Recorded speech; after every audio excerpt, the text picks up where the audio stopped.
भगवान को जो चंदन लग गया वो हमको अपने शरीर पर लगाना है, मस्तक पर लगाना है, कानों में लगाना है, गले में लगाना है। एक भक्त ने मंत्रमाला कथा चालू हो उससे पहले एक प्रश्न व्हाट्सएप पर लिख के भेजा कि गुरुजी से पूछिएगा कि हम तुलसी की माला पहनते हैं तो क्या रुद्राक्ष पहन सकते हैं?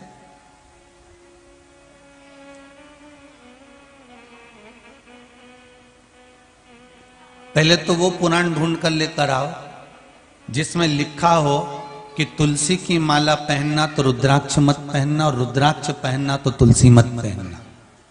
कोई ऐसी पुराण में कहीं लिखा हो कि तुलसी पहनने वाला रुद्राक्ष ना पहने या रुद्राक्ष पहनने वाला तुलसी ना पहने, ऐसा कहीं लिखा पढ़ा आपने?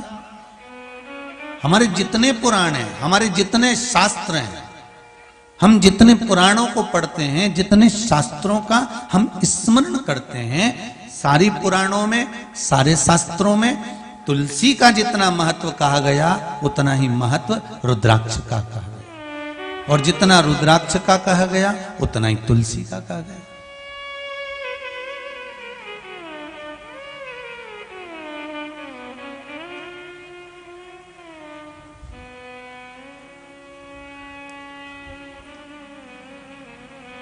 उस बच्चे ने व्हाट्सएप पे प्रश्न करा है कि माला क्या हम रुद्राक्ष और तुलसी की पहन सकते हैं और इसका लाभ क्या? तो सीधा सीधा लाभ है साहब, एक लकड़ी की नाव आपको इस किनारे से उस किनारे तक छोड़ देती है। बोलो सही है कि गलत है? जितने लोग आस्था पर कथा सुन रहे हो, जितने पंडाल में सुन रहे हो और जितने फेसबुक यूट्यूब पर कथा सुन रहे हो, बहुत ध्यान से सुनना। अभी तक जितनी कथा हुई इसमें मंत्रमाला कथा नहीं आ पाई जिसका सार पूरी जिंदगी का सार है।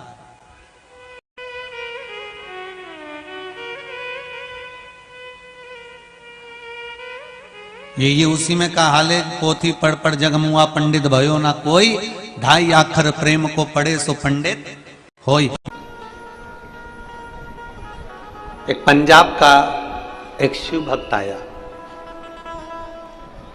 और उसने एक बात बड़ी अच्छी कही कि गुरुजी आप कहते हो कि शिव पुराण में जानना चाहिए, शिव पुराण में जरूर जाओ, शिव पुराण की कथा जरूर सुनो, इसका लाभ क्या होगा? हमने कहा एसी के रूम में अगर कोई आपको धक्का दे दे, एसी के रूम में कोई काम करने के लिए आप चले जाओ तो एसी की हवा आपको लगेगी कि नहीं लगेगी? जम के तो बोलो, अरे जम के बोलो जरा, लगेगी ना? एसी के रूम में कोई तुम्हें धक्का दे दे और तुम एसी के रूम में चले गए, कूलर के रूम में कोई तुम्हें धक्का दे दे, तुम कूलर के रूम में चले गए, तो वो कूलर की हवा अपने को लगती जरूर है, एसी की हवा अपने को लगती जरूर है। उसी तरह शिव महापुराण की कथा के अंदर अगर चले गए तो शिव अपने जीवन में लगता जरूर है और शंकर हमारे दुख को मिटाता है।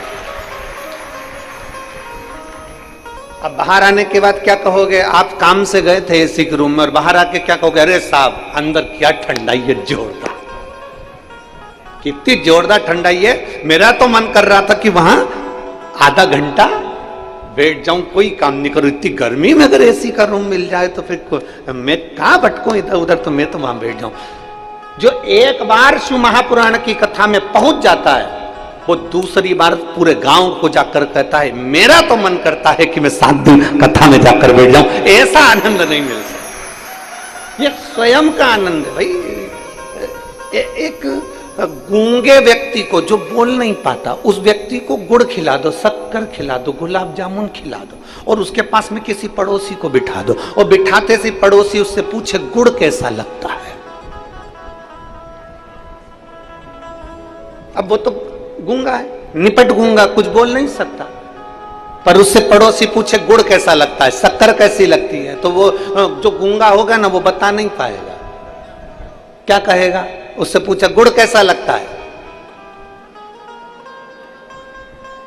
शक्कर कैसी लगती है, अब वो एक ही इशारा कर रहा है, पर वो बता नहीं पा रहा कि उस गुड़ में स्वाद कैसा है, शक्कर मीठी है कि नहीं है, शक्कर में स्वाद कैसा है, गुलाब जामुन में स्वाद कैसा है। वो निपट गूंगे व्यक्ति से अगर पूछोगे तो वो नहीं बता सकता। पर उसी तरह शिव महापुराण की कथा के लिए, शंकर के अनुमोदन के लिए अगर किसी को पूछना है तो इन शिव भक्तों से पूछो कि शंकर को एक लोटा जल चढ़ाने का फल क्या है।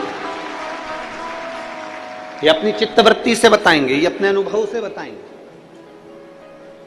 कि देवादिदेव महादेव को एक लोटा जल चढ़ाने का अनुभव क्या है, शंकर को रिझाने का अनुभव क्या है, शिव जी को एक लोटा जल चढ़ाने का एक आनंद क्या है, भगवान शंकर की चौखट तक जाने का एक आनंद क्या है।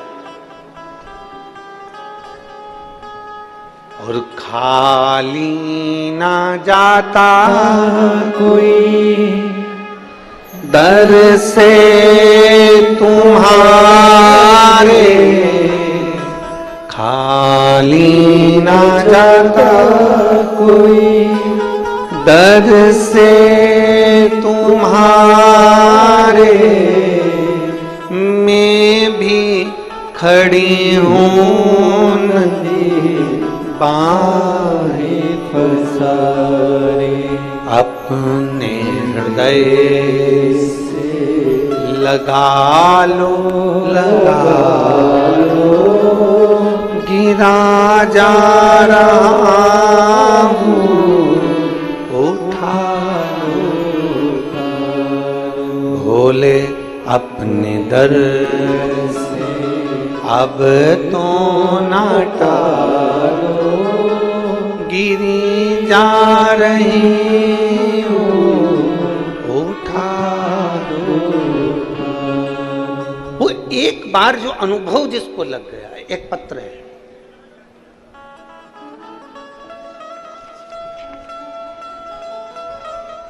इंदुताई, जगन्नाथ,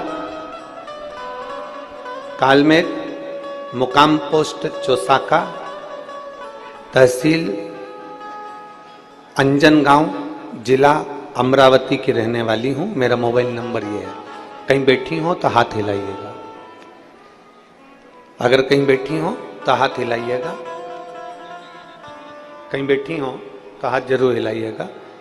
इंदुताई, जगन्नाथ, कालमेघ, मुकाम पोस्ट चौसाका, तहसील अंजनगांव, जिला अमरावती की रहने वाली हूँ। मेरा मोबाइल नंबर ये है। कहीं बैठी हो तो अपने हाथ हिला सकती हो, जहां कहीं भी बैठी हो हाथ हिला सकती हो। दिख गई क्या? इन्होंने पत्र में लिखा है, मेरा बेटा 7 साल से सरकारी नौकरी की तैयारी कर रहा था, लेकिन हर बार 1 या 2 नंबर से रह जाता था। पिछले 1 साल से टीवी के सामने आसन लगाकर मैं आपकी कथा सुन रही थी। गुरुदेव, जब आप कथा में नौकरी का पत्र पढ़ते थे ना, तो मेरी आंखों में आंसू आ जाता था कि मेरा बेटा की नौकरी नहीं लग रही, बाबा सबकी लगा रहा। मैंने अपने बेटे से कहा, तू पढ़ाई कर। सियोहर वाला गुरुजी कहता है कि लगन लगाकर मेहनत कर और जितना बन सकता है अपनी कैपेसिटी से ज्यादा पढ़, और एग्जाम के लिए तू फॉर्म भरते रहे।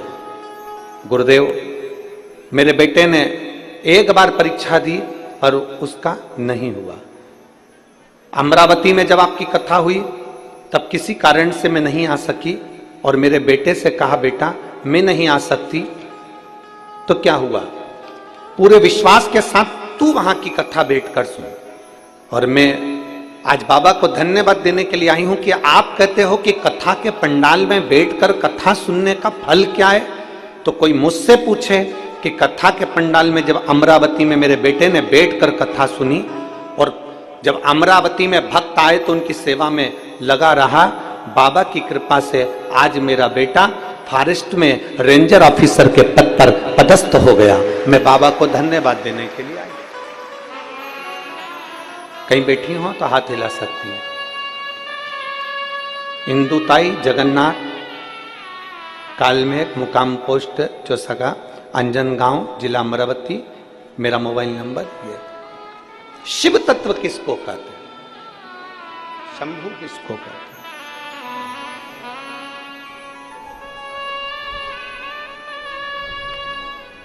एक विश्वास, और मेरी परतवाड़ा की जीजियों और मेरे जीजाओं, बहुत तपती हुई धूप में आप आए हो। 100-200 रुपये खर्च भी करे होंगे यहाँ तक पहुँचने के लिए, 50-60 रुपये खर्च भी करे होंगे यहाँ तक पहुँचने के लिए। आपसे केवल एक निवेदन है कि जितनी तपन में तुम आए हो और जो खर्च कर कर आए हो, तो यहाँ दिल से बैठकर बाबा से प्रार्थना कर कर जाना, तो अगली कथा में तुम्हारा भी पत्र होगा, खाली नहीं भेजेगा मेरा बाबा। पत्र जरूर होगा।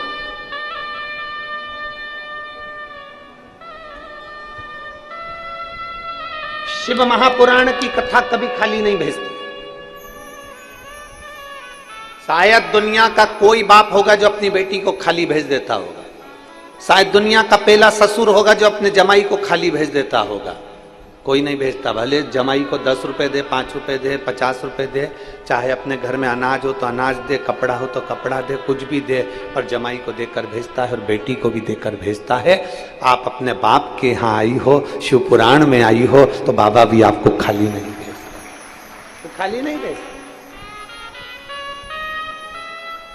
एक भरोसा, एक दृढ़ता, एक विश्वास।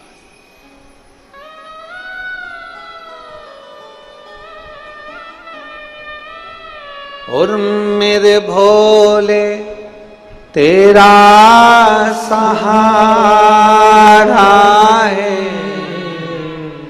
मेरे भोले तेरा सहारा है, मेरी नैया का तू किनारा है, मेरी नैया का तू किनारा है।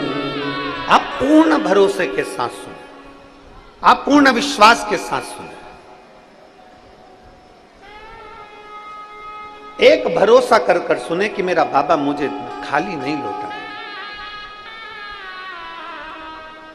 मेरा बाबा मुझे खाली नहीं भेजे,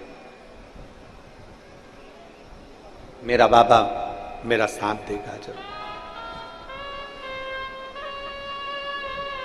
24,000 श्लोक,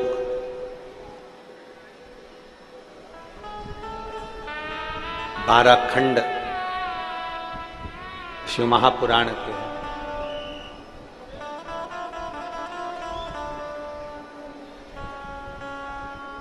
24,000 श्लोक, 12 खंड शिव महापुराण के हैं।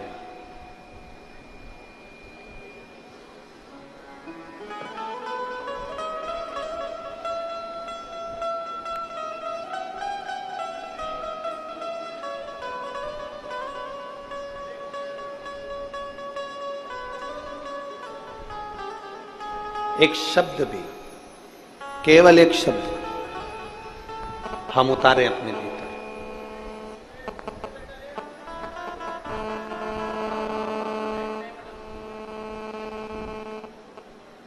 एक शब्द भी अगर हम उतार रहे हैं अपने भीतर, तो शिव तत्व की प्राप्ति जरूर हो।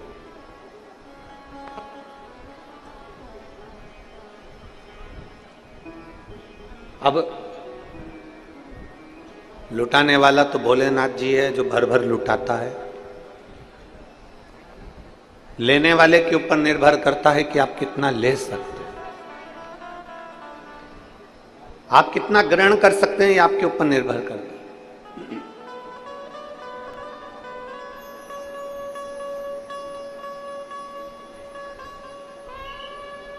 देवऋषि नारद के मन में भी एक संशय जागृत हुआ था।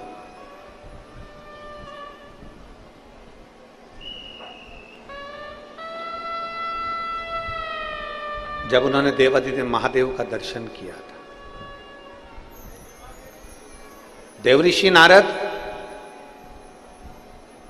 भगवान नारायण के दरवाजे पर जाते हैं, देवऋषि नारद भगवान ब्रह्मा जी के दरवाजे पर जाते हैं, पर देवऋषि नारद शंकर जी के दरवाजे पर इसलिए नहीं जाते क्योंकि वहां पर जाकर जब दर्शन करते हैं तो वहां भगवान शिव तो नेत्र बंद कर कर बैठे रहते हैं।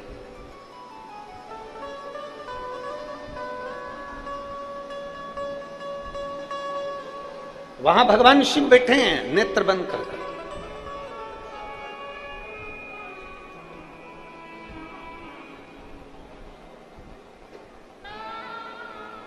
हमारे बीच में भाऊ राणा जी पधारे हुए हैं। तो श्री रवि जी राणा जी के बड़े भैया को बहुत बहुत साधुवाद देता हूँ।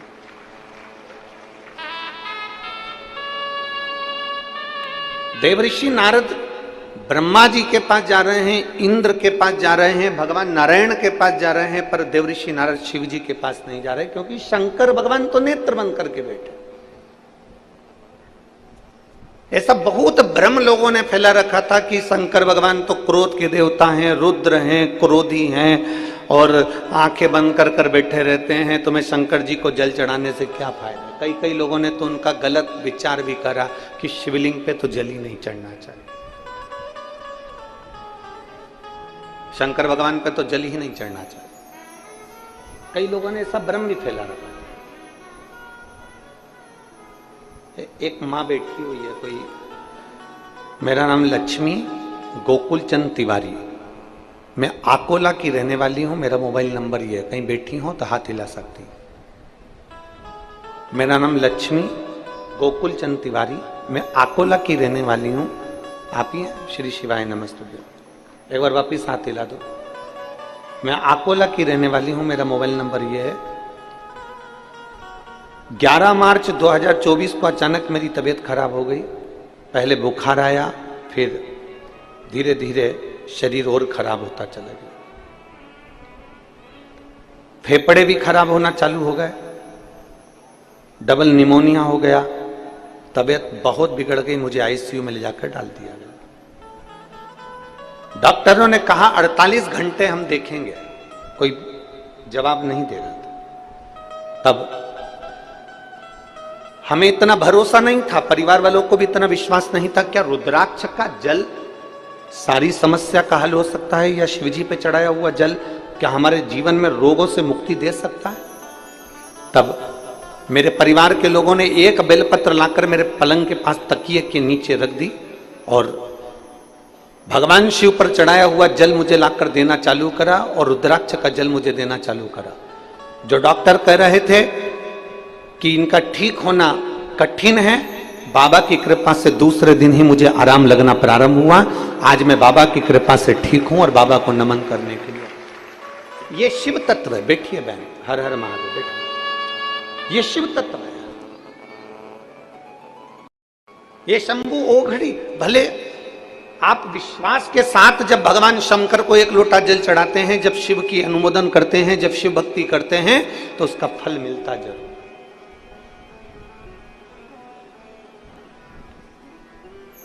वो खाली नहीं जाता। थोड़ा लोग कहेंगे तुमसे कि बहुत तेज गर्मी पड़ रही है, कहां कथा में जा रहा है। मैं आपसे पूछूं एक बात, सबसे ईमानदारी से बोलना, आने में गर्मी लगी होगी, जाने में गर्मी लगेगी, पर जितनी देर बाबा की कथा में बैठे रहोगे उतनी देर ऐसा अनुभव होगा कि हमारे पास कोई हवा कर कर निकल गया है। कभी हवा का एक छोटा सा झोंका जब तुम्हारा चित्त कथा में लगा होगा तो छोटा सा हवा का झोंका साइड में से आएगा, निकल जाएगा। कोई हवा का झोंका पीछे से आएगा, निकल जाएगा। मेरे बाबा खुद कैलाश पर रहते हैं, तो जहां कथा होती है 7 दिन के लिए उसको कैलाश जैसा बना देते हैं। अनुभव करना, अनुभव।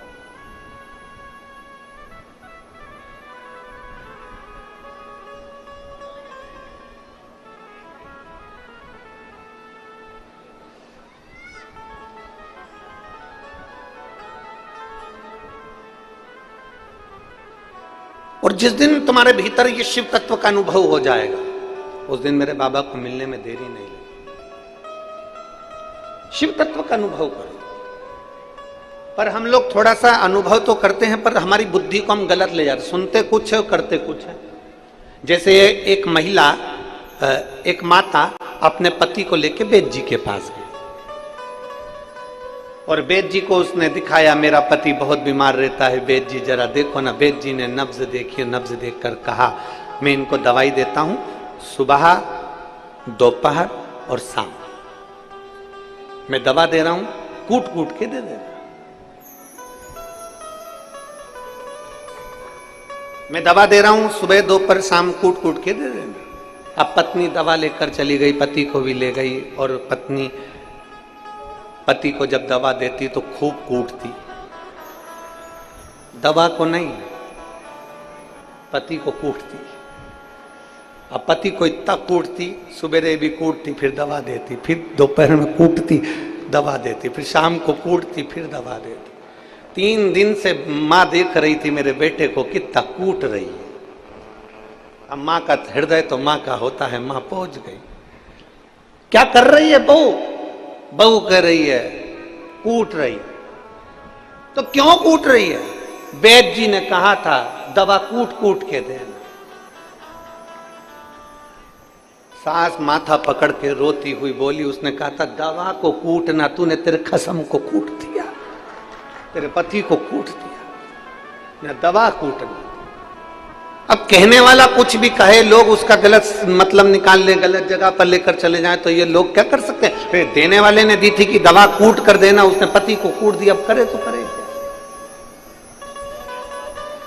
शंकर भगवान की कथा को आडंबर नहीं बनाना है। शंकर भगवान की कथा को केवल देखने का एक लक्ष्य नहीं बनाना। शिव जी की कथा को केवल एक ढोंग और प्रपंच नहीं बनाना। शंकर की कथा में तो आपको ये अनुभव होना चाहिए कि 1 लोटा जल लेकर मैं शिव जी के मंदिर में जाऊंगी, 1 लोटा जल लेकर मैं शंकर जी के पास जाऊंगी, तो मेरा देवाधिदेव महादेव मेरे मन की कामना पूर्ण करेगा जरूर, ये निश्चित है। ये अनुभव तुम्हारे भीतर होना चाहिए।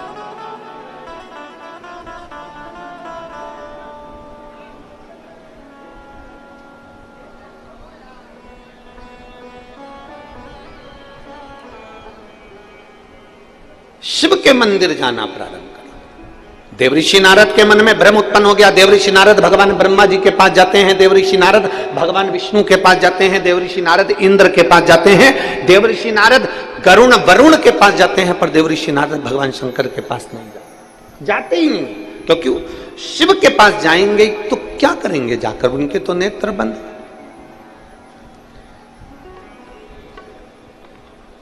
अभी हम आ रहे थे तो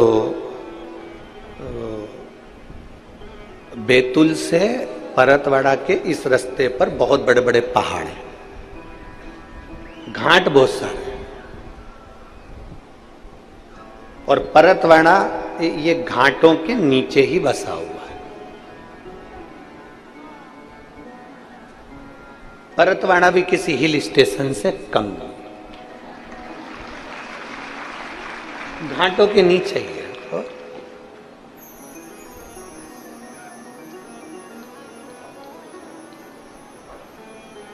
इसीलिए तो ये परतवाड़ा के आसपास में इतने संत रहते हैं। श्री गुलाब राव जी हैं, गाड़गे महाराज हैं, और ना जाने कितने कितने संत आसपास में प्रकट होकर उन्होंने तप साधना कर कर जनमानस को कुछ ना कुछ दिया ही है, कुछ ना कुछ दिया। जब हम आ रहे थे तो आशीष गाड़ी में बोला, कहने लगे गुरुजी, हमने कहा क्या? तो कहे ये पर्वत कितने चुप रहते हैं, कुछ बोलते ही नहीं है। हमने कहा उनको देखो कितने ऊंचे हैं और कितने बड़े हैं। जो बड़ा होता है ना वो बहुत चुप रहता है, जो छोटे होते हैं ना वो ही बड़ बड़ बड़ बड़ बड़ करता है, बड़ा नहीं करता। बड़ा चुप रहता है, शांत रहता है, देखता है, सुनता है, और बड़े का काम क्या होता है? तिजोरी की चाबी अपने पास रखता है, खोलता है, और तिजोरी का माल जब जरूरत पड़ती है तो अपनी औलाद को देता। बोलो सही है कि गलत है? बड़े का काम क्या है? वो तिजोरी की चाबी अपने पास रखता है, चुप रहता है, मौन रहता है, बोलता नहीं है, एकदम स्थिर रहता है। जरा जरा से उठा पटक में वो ज्यादा तुम्हारे घर में कितनी भी शादी हो, बड़ा व्यक्ति आराम से कुर्सी पर बैठा रहता, तुम नाचो मना नहीं, उसको मालूम अपने को एक जैसा रहना, एडजस्ट कर कर चलते। हमने आशीष से कहा जैसे ये पहाड़ बड़ा है, चुप है, देखता है, सुनता है, और औषधि देता है जिसको जरूरत पड़ती है उसे। उसी तरह मेरा देव अधिदेव महादेव भी देवताओं में बड़ा है, चुप रहता है, मौन रहता है, नेत्र बंद कर रहता है, पर जब संसार के लोगों को जरूरत पड़ती है तब वो भी अपनी तिजोरी का भंडार कुबेर भंडारी के रूप में आकर लुटा जाता है। वो शिव है।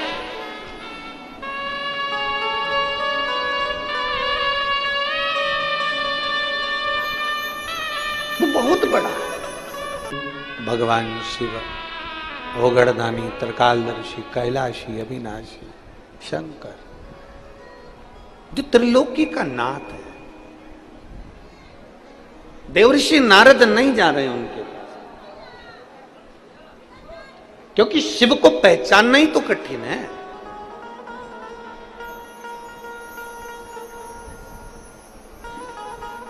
एक बात अपनी बुद्धि में बिठा लीजिए, जितने लोग कथा सुने, शिव महापुराण की कथा अगर आप टीवी पर सुन रहे हो, मोबाइल पर सुन रहे हो, या कथा के पंडाल में परतवाड़ा की इस पवित्र भूमि पर बैठकर सुन रहे हो, तो आप भगवान भोलेनाथ जी को धन्यवाद देना कि मुझे भोलेनाथ आपने अपने परिवार में जोड़ लिया और मुझे अपना बना लिया। आपने मुझे अपना बना लिया, अपने परिवार में जोड़ लिया।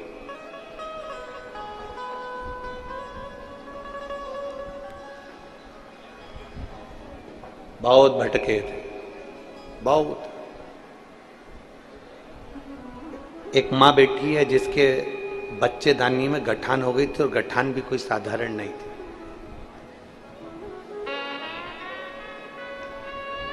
मैं मीनाक्षी किशोर सोल के तालुका मेहकर ही है मेहकर, तुम लोग समझ गए ना? ठीक है। मेहकर जिला बुल्ढाना से आई हूं। कहीं बैठी हैं तो हाथ हिला सकती हैं, अगर कहीं बैठी हो तो हाथ हिला सकती हैं। मैं मीनाक्षी किशोर सोल के तालुका मेहकर जिला बुल्ढाना, कहीं बैठी हो तो हाथ हिला सकती हैं। अगर कहीं बैठी हो तो अपने दोनों हाथ हिला सकती हैं।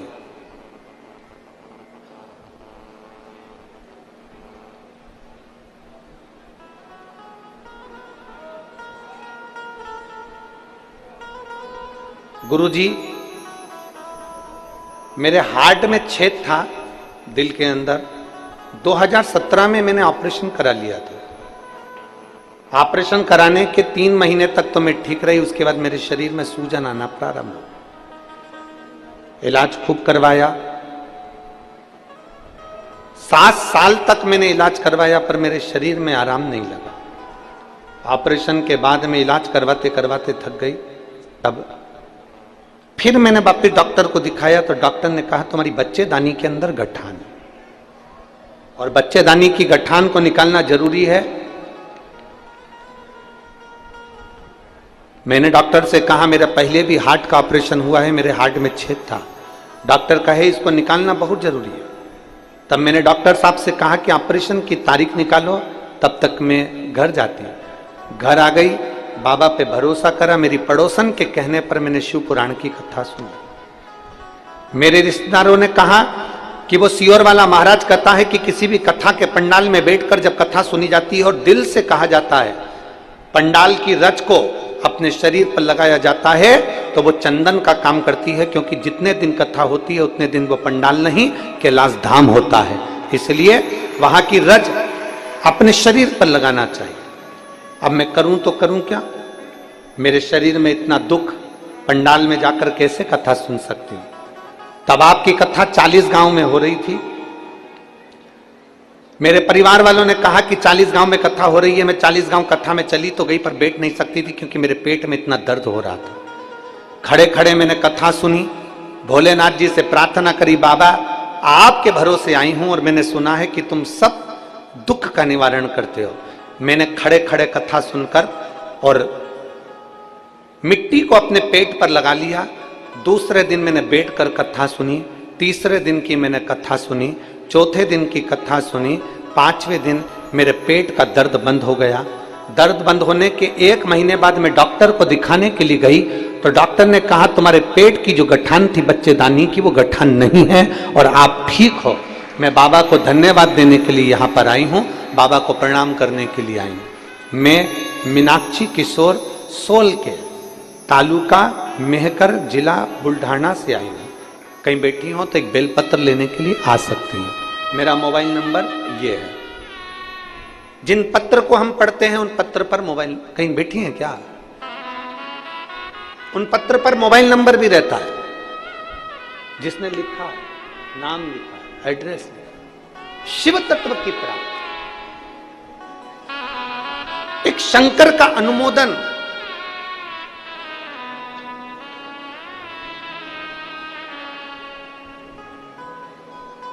एक शिव की स्तुति अपने जीवन का सुख दे।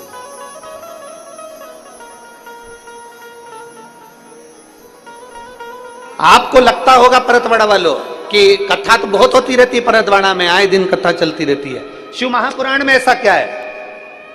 हम कहते हैं कि पूरे परतवाड़ा वालों को निवेदन करेंगे, सुबह 9:30 बजे से 12:30 बजे तक कथा है और टीवी पर भी इतनी बजे कथा है।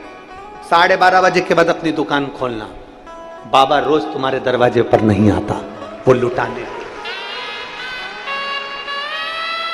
12:30 बजे के बाद दुकान खोलो, 12:30 बजे तक बाबा के भक्तों आए हैं, इनकी सेवा करो। घर पे थोड़ा सा बेसन रोटी बना लो, इनको खिलाओ। पानी की बोतल लाओ, पानी भर कर पिलाओ। घर से रसना कोल्ड ड्रिंक घोल कर लियाओ, थोड़ी ठंडाई पिला दो। जिन जिन ने यहाँ पानी के बड़े बड़े प्याऊ लगाए हैं उनको मैं हाथ जोड़कर निवेदन करता हूं, आपको साधुवाद, धन्यवाद, बहुत बहुत धन्यवाद। करो सेवा, और बैसाख महीने में सेवा मिली है, ये खाली नहीं जाएगी। एक इतनी बड़ी डायरी खरीदो, 5 रुपए का अगर किसी को पानी पिलाया है तो डायरी में लिखना कि 6 तारीख को 3:30 बजे या 12 बजे या 10 बजे 11 बजे मैंने एक बाई को पानी पिलाया, 5 रुपए का पिलाया। 1 महीने के बाद हमें पत्र लिखकर भेजना कि वो 5 रुपया तुम्हारा 5000 हुआ कि नहीं हुआ, वो लिखकर जरूर भेजना। अरे लुटा दिया भंडार काशी वाले ने और कर दिया माला माल काशी वाले ने। वो दिन रात लुटाता। देवऋषि नारद समझ नहीं पाए, देवऋषि नारद की चित्तवृत्ति में नहीं बैठ पाया। देवऋषि नारद को तो लगा, देवऋषि नारद के तो मन में आया, देवऋषि नारद को लगा क्या जाना, शंकर भगवान तो नेत्र बंद करके बैठे रहते हैं, शिव जी तो आंखें बंद रहती है, शंकर जी के पास क्या जाना। भगवान ब्रह्मा जी के पास गए, भगवान विष्णु के पास गए, इंद्र के पास गए, गरुण के पास गए, वरुण के पास गए, पर शिव के पास नहीं। शिव ओघड़ी के पास नहीं पहुंचा।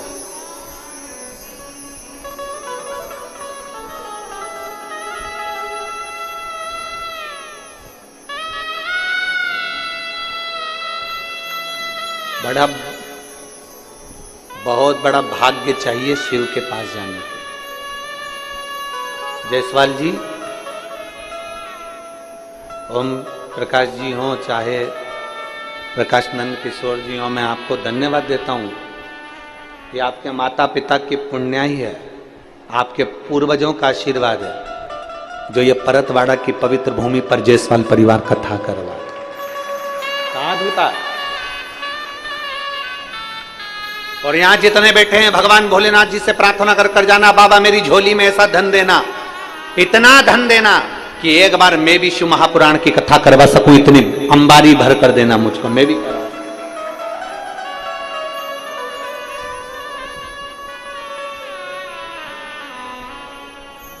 उसे प्रार्थना करना, सुनेगा।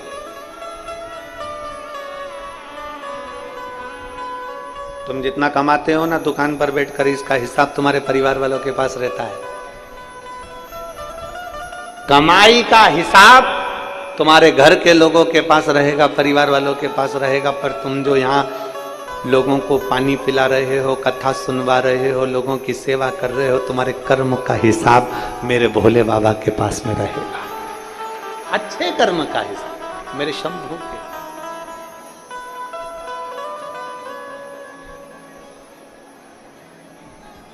देवऋषि नारद का चित्त कभी शिव की ओर गया ही नहीं। देवऋषि नारद का मन कभी शंकर की ओर गया ही नहीं, पहुंचा ही नहीं। अब देवऋषि नारद को लगा कि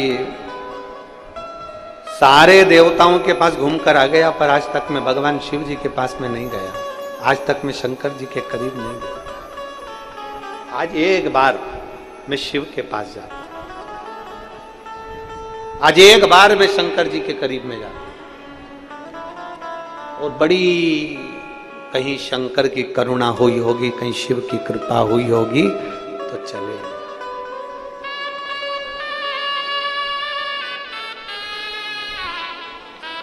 कहीं शिव की करुणा हुई होगी तो देवऋषि नारद शंकर के पास चले। कहीं तुम पर भगवान की कृपा हुई होगी, तुम्हारे दुख काटना होंगे, तुम्हारी तकलीफें मिटाना होगी, तुम्हारे कष्ट मिटाना होंगे। आ जाओ मीनाक्षी, मीनाक्षी किशोर सोलकर,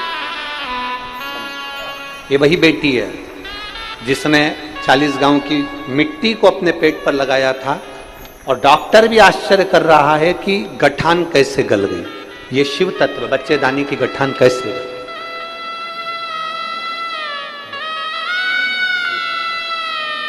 अब ठीक है,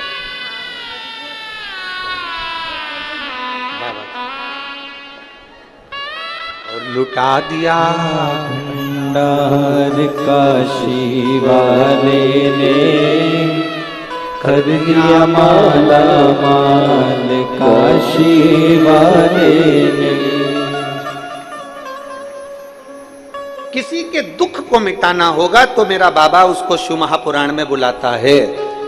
किसी के कष्ट को मिटाना होता है तो मेरे भोले बाबा, तुम आस्था चैनल पर कथा निकाल रहे हो, कहीं कोई दूसरा नाटक देख रहे हो, तू दूसरा सीरियल देख रहे हो, और तुम्हारा रिमोट काम करते करते आस्था चैनल पर आ गया, सुबह 9:30 से 12:30 बजे तक कथा सुनने लगे, मन लग गया, थोड़ी देर चित्त लग गया, शिवालय तक पहुंच गए, शंकर जी के मंदिर में एक लोटा जल चढ़ा लिया। कहीं शिव ने बुलाया, शंकर ने बुलाया है तुमको, ओगड़दानी ने बुलाया है तुमको।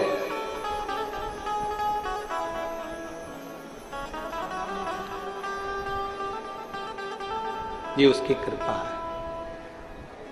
बड़े खुश होना रे परतवाड़ा वाले, और परतवाड़ा के जितने आसपास के लोग आए ना या कथा सुनने के लिए, बहुत प्रसन्न होना।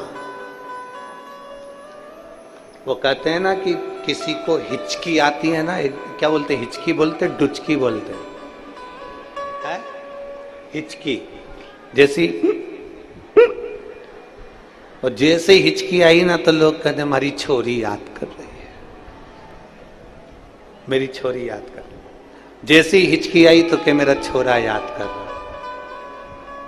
बस जैसे हिचकी आए तो मैं छोरा छोरी याद कर रहा है, उसी तरह अपने नजदीक में अगर तुम्हें सूचना मिल जाए कि शिव पुराण की कथा हो रही है और तुम्हारा मन जाने का कर जाए तो समझ लेना कि शंकर जी याद कर रहा है, शिव जी याद कर रहा है। पर तुम्हारी भी आदत बुरी है ना, तुम तुरंत जैसे बेटा याद कर रहा, बेटी याद कर रही, एक बार मुंह से नहीं बोले किसी और वाला महाराज याद कर रहा, एक बार मुंह से नहीं बोले। बहुत दिन से कुबेरेश्वर धाम नहीं गई, अब मेरा भोले, अब तुम 15 मई से तो वैसे ही जाओगे क्योंकि रुद्राक्ष वितरण चालू हो जाएगा। 15 मई से सुबह 10 बजे से शाम को 5 बजे तक रुद्राक्ष वितरण, बाबा का प्रसाद, लोगों के दुख निवारण के लिए। फिर वो रुद्राक्ष जल में डालकर शिव को चढ़ाकर आचमन, कई लोग उसको गले में पहनते हैं, कई लोग गुल्लक में डाल लेते हैं, तिजोरी में वो साधारण रुद्राक्ष। फिर चले, पर कभी कभी अगर हिचकी चले ना तो तुम याद करके, तुम्हारे जैसे खाना खा रहे तो हिचकी चल जाए तो याद बोल देना सियोर वाला महाराज याद कर।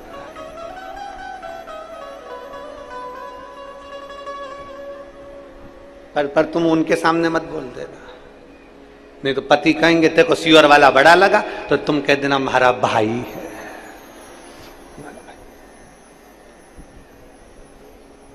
भाई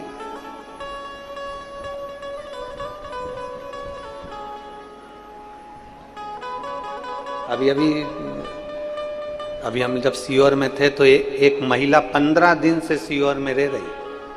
तो कार्यकर्ताओं ने कहा ये अम्मा अभी बहुत बुजुर्ग थी, वो लगभग 65-70 साल की। तो हमने उससे पूछा कि कोई आके बोला गुरुजी वो जा ही नहीं रही है, वो तो 15 दिन से रह रही। हमने जाके पूछा क्यों रही जीजी, तो क्यों नहीं जा रही? तो क्या मायके आए, साड़ी कौन देगा? बड़ा भारी का।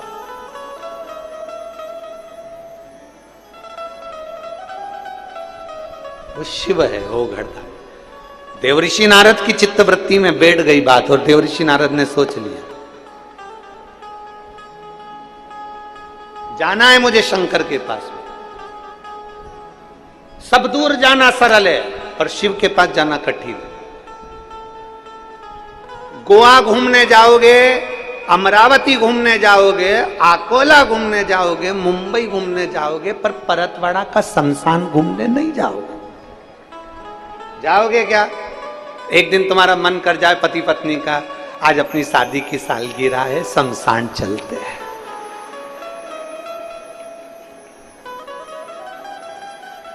पत्नी बोलेगी सिर पे पल्लू लेके, पागल हो गए हो, बेवड़े हो, पागल हो गए, शादी की सालगिरह और कह रहे हो कि शमशान चलते।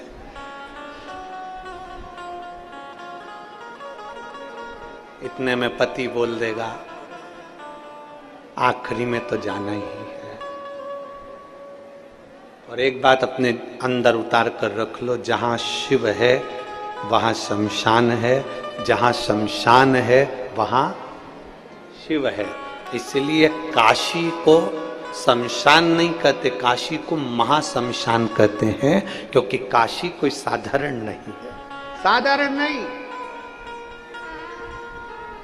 हरिद्वार के गंगा जल को भरकर लाया जाता है, गंगोत्री के गंगा जल को भरकर लाया जाता है, प्रयागराज के गंगा जल को भरकर लाया जाता है।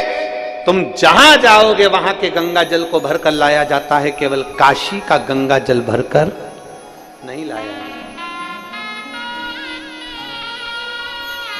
काशी का गंगा जल भरकर क्यों नहीं लाते? क्योंकि काशी के गंगा जल में छोटे छोटे जीव होते हैं, उसकी रज में जीव होते हैं, उस काशी की भूमि पर जीव होते हैं। वो जीव गंगा के जल में होते हैं और ना जाने कितना उन्होंने पुण्य करा होता है, तब जाकर उनका काशी में जन्म होता है। और जन्म भी इसलिए लेते हैं कि काशी में प्राण छोड़ेंगे तो हमारा दूसरी बार जन्म नहीं होगा। और हम वो गंगा जल में अगर उनको भर कर ले आते हैं तो वो जीव भी हमको बद्दुआ देते हैं कि मैं तो मुक्ति के लिए काशी में रह रही थी, तू मुझे भर कर ले गया।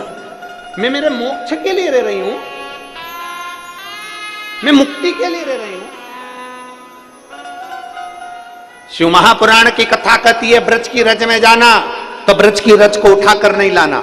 गोवर्धन नाथ जी की परिक्रमा करने जाना तो गोवर्धन नाथ जी के शिलाखंड को मेरे गिरिराज बाबा को लेकर मत आना।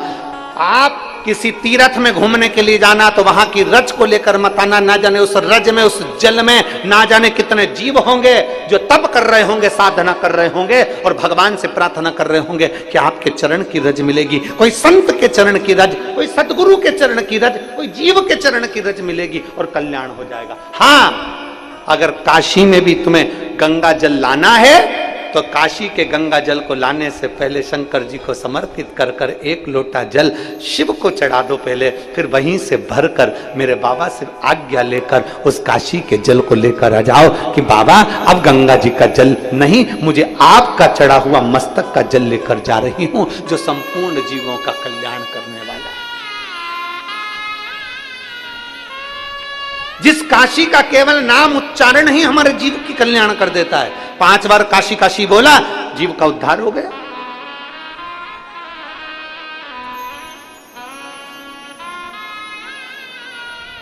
कभी जिंदगी में काशी जाओ तो काशी के जल को अपने मस्तक पर चढ़ाओ। काशी की रज को अपने मस्तक पर चढ़ाओ और काशी के जल को अगर लेकर आना है तो मेरे काशी विश्वनाथ जी का नाम लेकर, मेरे विश्वनाथ जी का दर्शन कर कर मेरे विश्वनाथ जी के सामने वो जल ले जाकर फिर लेकर आओ। क्यों? क्योंकि जब जल काशी विश्वनाथ जी के सामने जाएगा तो उस जल पर मेरे बाबा की दृष्टि पड़ जाएगी और हम जैसे जीवों का कल्याण होता है वैसे जल के जीवों का भी कल्याण हो जाएगा। जाओ शिव तत्व को पाने। कितने जीव रहते हैं काशी में, उनकी गति, उनकी मुक्ति शिव तत्व से। और शंभु शरणे पड़ी मांगू घड़ी रे घड़ी, दुख काटो दया करी दर्शन आपो। आज कौन सा बार है? क्या है आज?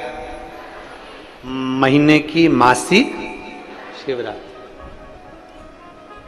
पक्की किस्मत लायो पट्टे पे लिखा के।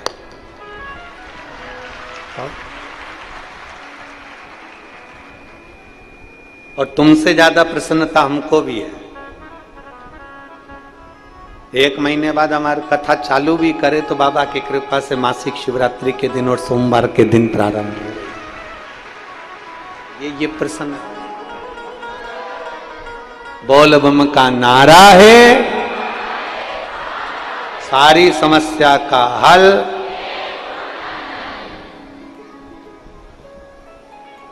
ये आपके साथ में हमारी भी प्रसन्नता है, शिव कृपा।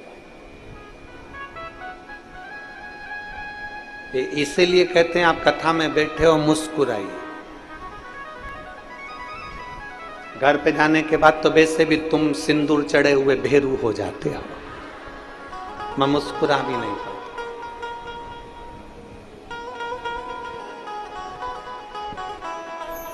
आज कोई कह रहा था गुरुजी गणेश जी की पत्नी का नाम हमने कहा रिद्धि सिद्धि, सिद्धि बुद्धि।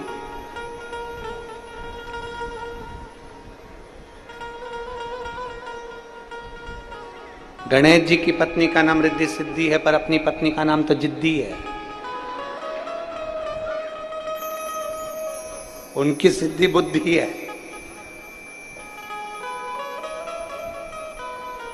और फिर निवेदन करूंगा, अगर एक विश्वास दृढ़ी है तो मेरा शिव में एक पत्र देखो।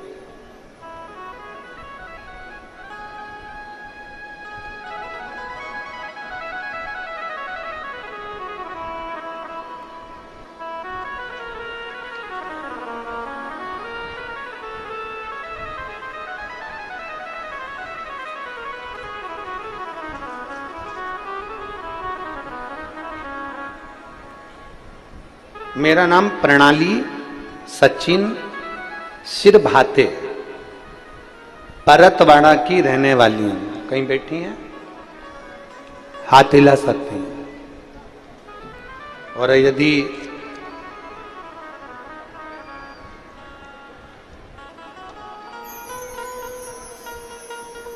बच्चा लेकर आई हो तो वो मंच पर ला सकती हैं। अगर कहीं बैठी हो और बच्चा साथ में आया हो तो उसको ला सकते हैं।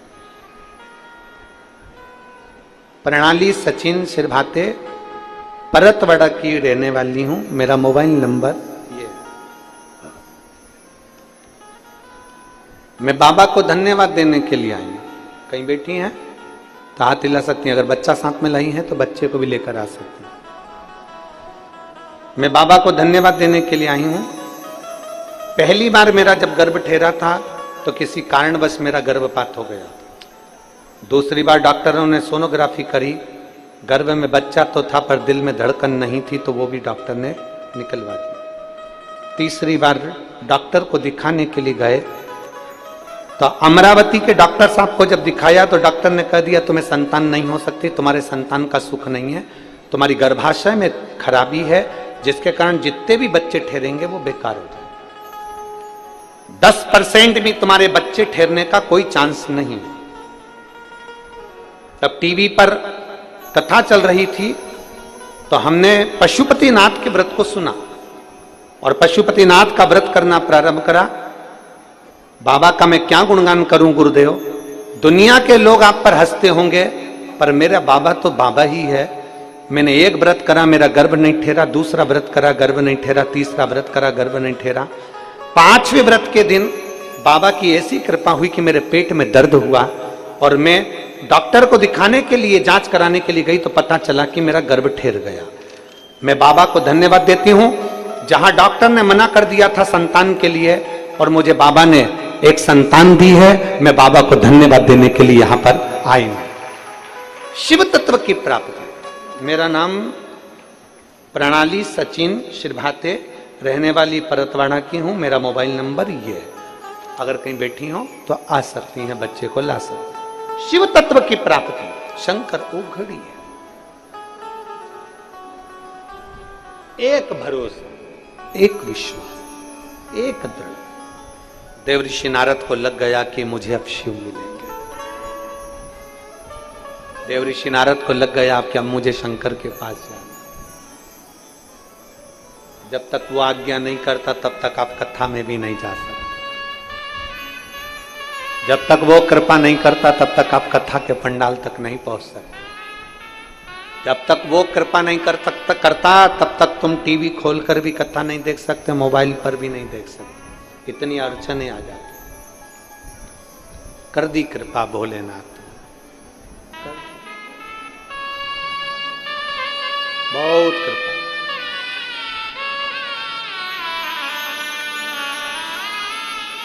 और जो मेरे शंभू ने कृपा करी, देवऋषि नारद बीणा लेकर पहुंच गए। श्रीमन नारायण, श्रीमन नारायण, श्रीमन श्रीमन नारायण। पहुंच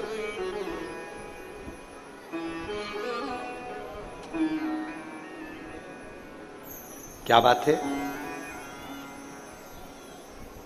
अभी तक नारद जी को लगता था कि नेत्र बंद करके बैठे हैं, देखते भी नहीं है। शंकर भगवान तो उठते भी नहीं, देखते भी नहीं, बोलते भी नहीं। पर जैसे ही देवर्षि नारद पहुंचे, पहुंचते सही शंकर भगवान ने आंख नेत्र खोलकर पूछा, नारद तुम यहां कैसे आना हुआ, कैसे पधारे हो। नारद जी की आंख में से आंसू झलक गए।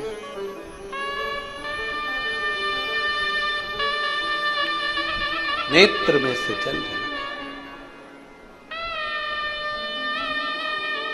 और प्रेम जब अनंत हो गया, रोम रोम संत हो गया। आंसू झलक रहे हैं देवऋषि नारद के। शंकर भगवान ने पूछा, नारद तुम यहां? हाँ प्रभु। क्यों? नारद जी कहते हैं, मैंने इतने दिनों से अंदाजा लगाया था कि आप तो देखते नहीं, सुनते नहीं, सामने आते नहीं, बोलते नहीं। पहली बार मैं हिम्मत कर मैंने सुना था आप देखते नहीं हो, मैंने सुना था आप बोलते नहीं हो, मैंने सुना था आप किसी से मिलते नहीं हो, पर पहली बार आपसे मिलने के लिए आया और आपने नेत्र खोल लिए। ऐसे कई लोग, बहुत सारे लोग हैं जिनके अंदर भ्रम पैदा हो जाता है। भ्रम, अरे क्यों उनके चक्कर में पड़े हो, क्यों शंकर जी के मंदिर जाते हो, क्यों जल चढ़ाते हो, क्या मिलेगा तुमको, क्या प्राप्त होगा तुमको।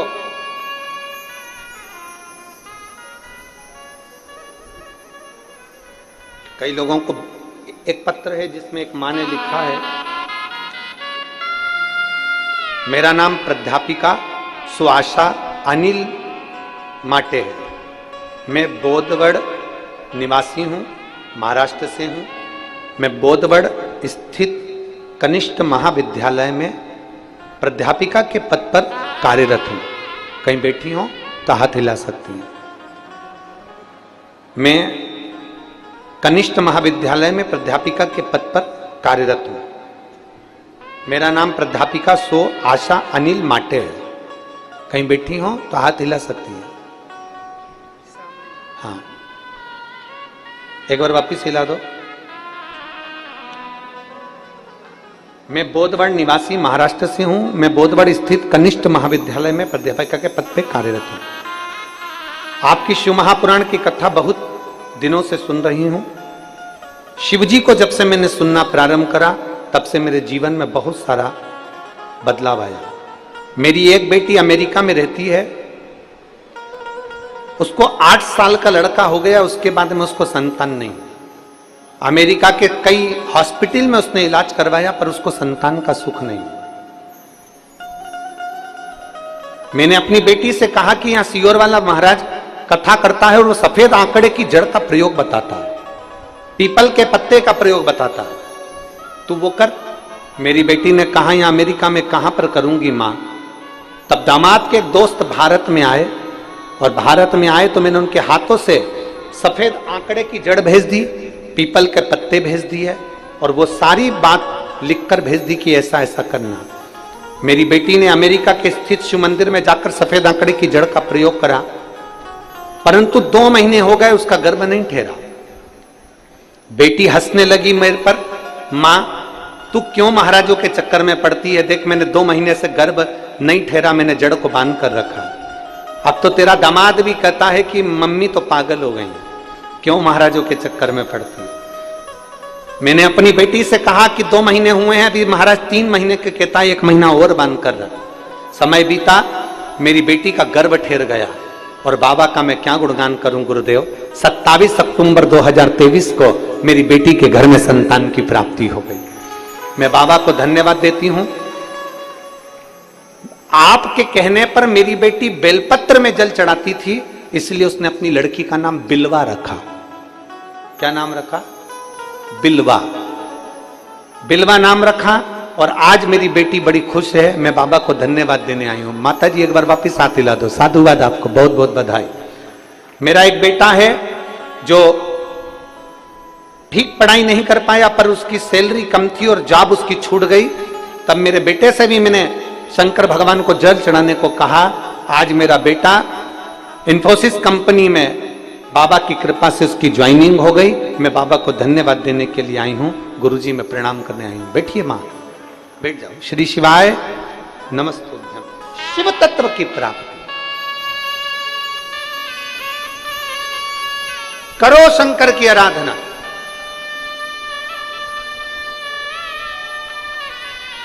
कितने लोग हैं जो शिव जी के मंदिर में 1 लोटा जल चढ़ाने जाते हैं? हाथ उठाओ जरा।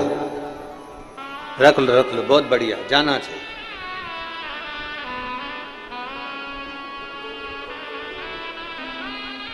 सारी समस्या का हल, जरा जम के बोलो, सारी समस्या का हल बोल बम का नारा है।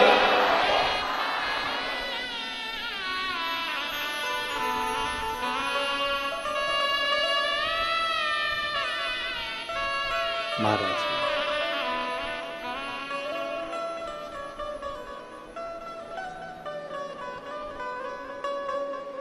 वो कहते हैं ना, अब किसी महफिल में जाने की हमें फुर्सत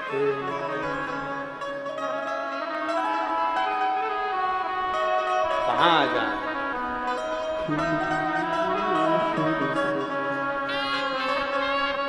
दुनिया वालों को रिझाने की हमें फुर्सत नहीं। कहाँ जाए, किसकी चौखट है। हम अगर रिझाएं तो केवल एक शिव को, केवल एक शिव, शंकर के सिवा कहीं चित्त ना जावे, कहीं।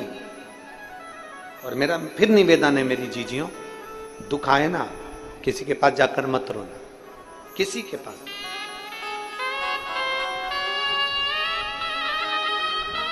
किसी ने बहुत सुंदर कहा है, मैं जिसके पास रोता हूं, मैं जिसके सामने रोता हूं, वो मुझे कहीं और रोने नहीं देता है। मैं जिसके सामने रोता हूं, मैं जिसके सामने रोता हूं वो मुझे कहीं और रोने नहीं देता। जो शंकर के पास जाकर अपने दुखड़े को बोल देता है, फिर वो दुखड़ा शिव काट देता है, फिर उसको कहीं जाने की जरूरत नहीं पड़ती, किसी के आगे रोने की जरूरत नहीं पड़ती।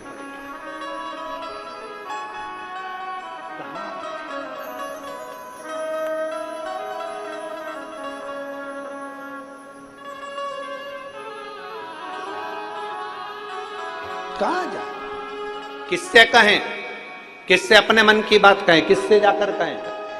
शंकर के करीब में पहुंच जाओ, शिव के पास, घड़ी के पास। देवऋषि नारद पहुंचे,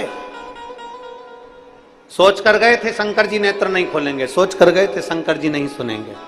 ये दुनिया के लोगों का भ्रम है। लोग कहते हैं शिव जी कुछ नहीं करेंगे, शंकर जी कुछ नहीं करेंगे। एक बार जाओ तो, शंकर के करीब में पहुंचो तो।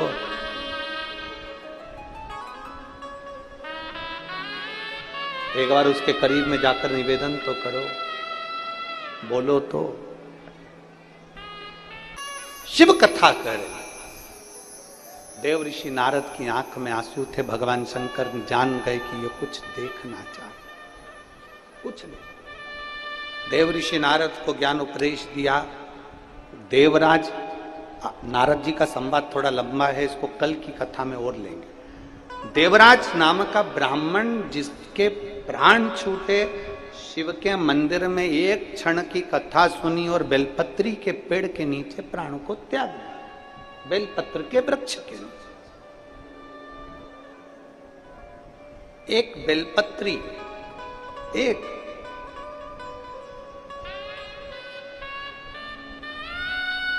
जो इसको जान गया वो जान गया। एक बेलपत्र,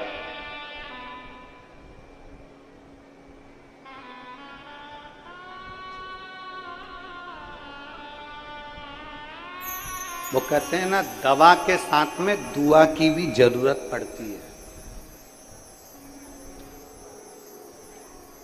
कहीं जाते हो, पर्स में दवा लेकर जाते हो कि नहीं जाते हो? बोलो बोलो, जम के बोलो जरा। अरे बोलो तो, जम के तो बोलो। जाते हो?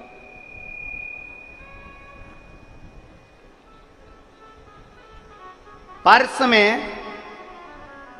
दवा लेकर जाते हो, कहीं पर भी जाते हो तो पर्स में दवा साथ रहती है। हम निवेदन करेंगे, पर्स में दवा साथ लेकर जाओ, मना नहीं है। पर अपने घर से जब निकलो तो अपने माता पिता को प्रणाम कर कर निकलो, तो सिर पर दुआ भी साथ लेकर जाओ। दुआ, क्योंकि दवा और दुआ दोनों साथ चलती है, तब जाकर कुछ सुख अनुभव होता है। ये अगर हम भी 1 महीने में अगर यहाँ पहुँचे हैं, 15 दिन में अगर बाबा ने हमको खड़ा कर दिया, तो आप सबकी दुआ ने साथ दिया, जो बाबा की कृपा वापिस कथा प्रारंभ हो। दवा और दुआ दोनों साथ चाहिए, चलते। शिव कथा कर रही है, देवराज के प्राण छूट गए, कैलाश धाम मिल गया। एक बिंदुक नाम का ब्राह्मण था जो पानी में डूब कर मर गया था, प्रेत की योनि में पड़ गया था।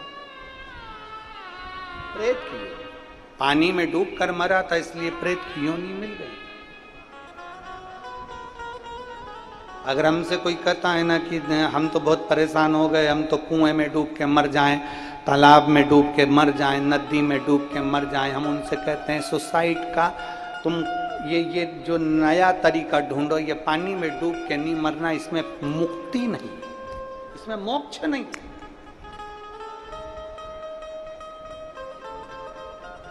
पानी में डूबकर मरे हुए व्यक्ति को मोक्ष नहीं मिलता।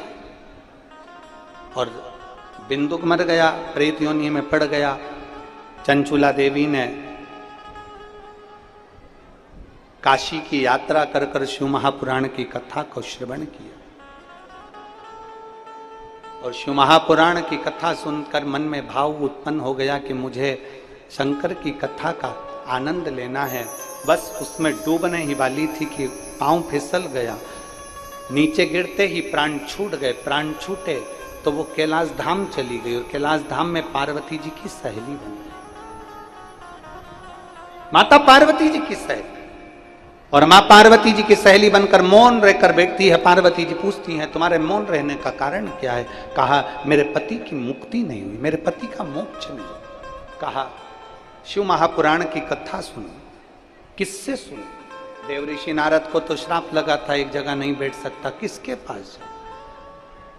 तुमरुका जी के पास में गई और तुमरुका जी से विनती करी आप मुझे कथा श्रवण करो।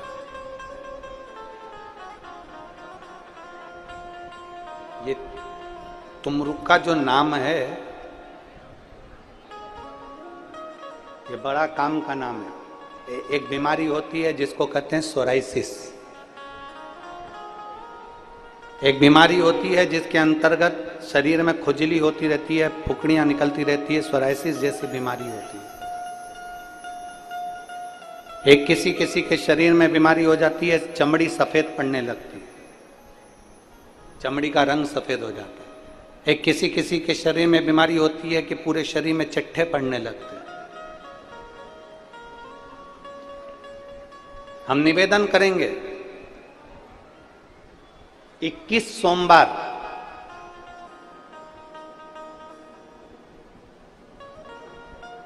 पांच बेलपत्र कमल बनाइए। बेलपत्र कमल बनाना हमने पहले भी आप लोगों को कथा में सिखाया। 5 बेलपत्र लेना है, उसका कमल दल बनाना। कमल दल बनाने का एक एक जो बेलपत्र लेते जाते हैं उस बेलपत्र को हम डंडी से जोड़ते हुए चलते रहते हैं, मतलब उसको कमल की तरह उसकी पंखुड़ियों को गोल घुमाकर बेलपत्र को हम 5 बेलपत्र को जमा लेते हैं। जिसके शरीर में चट्टे पड़ रहे हों, वाइट स्पॉट पूरे शरीर के अंदर आ गया हो, या सोराइसिस जैसी बीमारी हो रही हो, या चमड़ी का कोई रोग हो गया हो, 21 सोमवार या 11 सोमवार प्रति सोमवार करिए। कमल दल बनाइए 5 बेलपत्र का। शंकर भगवान पे चढ़ाने से पहले अशोक सुंदरी वाली जगह पर उसका स्पर्श कराइए और भगवान शिव पर उसको चढ़ा दीजिए। 1 लोटा जल लेकर जाइए, साथ में खाली पात्र लेकर जाइए, खाली कटोरा। उस पात्र को जहां से शिव जी का जल गिरता है वहां उस पात्र को लगा लीजिए। शंकर जी पे धीरे धीरे कर कर वो जल पूरा समर्पित कर दीजिए। 5 बेलपत्र को लेकर आ जाइए और वो जल लेकर आ जाइए जो पात्र में भरा हुआ है। 5 बेलपत्र एक ही दिन में सुबह से लेकर शाम तक के बीच में 5 बार उस बेलपत्र को खाना है और उस जल को 5 बार में पीना है। धीरे धीरे जैसे जैसे सोमवार तुम्हारे बढ़ते चले जाएंगे वैसे वैसे वो सोराइसिस की बीमारी हो, चाहे चमड़ी का कैसा भी रोग हो, वो धीरे धीरे समाप्त होना प्रारंभ हो जाता है और वो बेलपत्र और वो जल काम करना प्रारंभ कर देता है। बेलपत्र और जल काम करना प्रारंभ कर, बस उसका कमल दल बनना चाहिए। आगे आपको कमल दल बनाना, जम के बोलो जरा। जैसे एक बेलपत्री ली, दूसरी बेलपत्री लेंगे तो उसके दिशा चेंज करते जाएंगे, तीसरी लेंगे उसकी दिशा चेंज कर देंगे, चौथी लेंगे उसकी दिशा चेंज कर देंगे, 5वीं लेंगे उसकी दिशा चेंज कर देंगे। कमल की आकृति में उस बेलपत्री के भाग को घुमा कर रखा, फिर वो भगवान देवाधिदेव महादेव को समर्पित करेंगे। एक आनंद की अनुभूति करा दे। तुमरुका जी का नाम लेकर आप अगर इस कोई से भी भाव, हम फिर निवेदन करेंगे जिस नारी को संतान नहीं होती, सफेद आंकड़े की जड़ लेकर रजस्वला धर्म के 7वें दिन सफेद आंकड़े की जड़ को लाइए। शिव जी पे से तुमरुकेश्वर महादेव जी का नाम लीजिए। तुमरुका जी का 21 बार नाम लेकर घुमाकर नंदी के पास खड़े होकर लाल धागे में उसको कमर पर बांध लीजिए। शिव जी को रोज जल चढ़ाओ। मेरा देव अधिदेव महादेव संतान जरूर देता है, वो तुमरुकेश्वर महादेव। पृथ्वी पर अगर जन्म लिया है तो इतना मानकर चलना कि संघर्ष हमको करना पड़ेगा। मेरे राम जी महाराज पृथ्वी पर अगर प्रकट हुए तो उनको भी संघर्ष करना पड़ा। मेरे भगवान कृष्ण अगर पृथ्वी पर प्रकट हुए तो उनको भी संघर्ष करना पड़ा। भारत की भूमि पर जितने संत, जितने साधु, जितने सन्यासी, जितने तपस्वी, जितने साधक, जितने उपासक इस पृथ्वी पर जन्म लेते हैं, उनको संघर्ष करना ही पड़ता, उनको सहन करना ही पड़ता। आप इस अंदाजे से दूर हो जाओ कि दुनिया के लोग आपको छोड़ देंगे, ना ना ना। ईमानदारी से बोलना, किसी ने राम जी पर उंगली उठाने से कोई राम भगवान पर भी उंगली उठाए तो भी मेरे राम जी महाराज सुनते रहे, क्योंकि उनको मालूम है कि ये मानव की देह है, इसमें श्रवण करना पड़ेगा।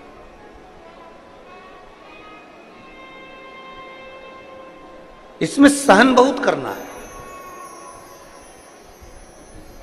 और सबसे ज्यादा सहनशीलता अगर किसी को चाहिए तो वो भारत भूमि की मेरी माताओं को चाहिए, क्योंकि एकदम कोई ने कुछ बोला और आप एकदम उसका पलटवार कर दिए, कोई ने कुछ बोला और आपने उसको अपशब्द कह दिया, कोई ने कुछ बोला और आपने उसके ऊपर कुछ कह दिया। ना ना ना, अरे मत बुरे कर्म कर बंदे वरना पछताएगा, भगवान की आंखों से तू बच नहीं पाएगा, तू बच नहीं पाएगा। अरे ओ अज्ञानी मत कर नादानी, अरे ओ अज्ञानी मत कर नादानी। तेरे कर्म का फल भी तू ही पाएगा, जैसा किया तूने तेरे आगे आएगा। मत बुरे कर्म कर बंदे वरना पछताएगा, भगवान की आंखों से तू बच नहीं पाएगा, तू बच नहीं पाएगा। कोई कुछ कहे, आप उस जगह पर मौन रहना चालू। कोई गलत चीज हमारे पास में आ जाए, आप उसका त्याग करना चालू करो। कोई ने आपको गाली दे दी, आप उसका त्याग कर दीजिए। त्याग किसका करना? व्यक्ति का त्याग नहीं करना, गाली का त्याग करना। कोई गलत विचार मन में आ रहा है, त्याग उसका कर दीजिए। त्याग व्यक्ति का नहीं करना, हमें गलत विचार का त्याग करना, गलत सोच का त्याग करना, गलत दृष्टि का त्याग करना। कई लोगों को देखा है हमने,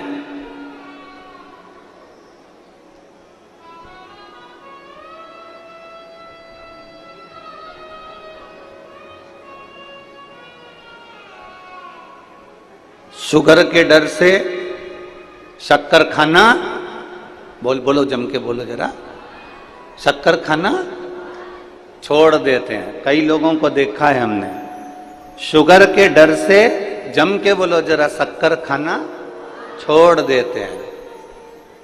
बीपी के डर से, ब्लड प्रेशर के डर से नमक खाना छोड़ देते हैं। बहुत बहुत ध्यान देना थोड़ा सा। शुगर का डर लगा तो शक्कर खाना छोड़ दी, बीपी का डर लगा, ब्लड प्रेशर का डर लगा तो नमक खाना छोड़ दिया। तो भगवान से भी डरो और बेईमानी का खाना।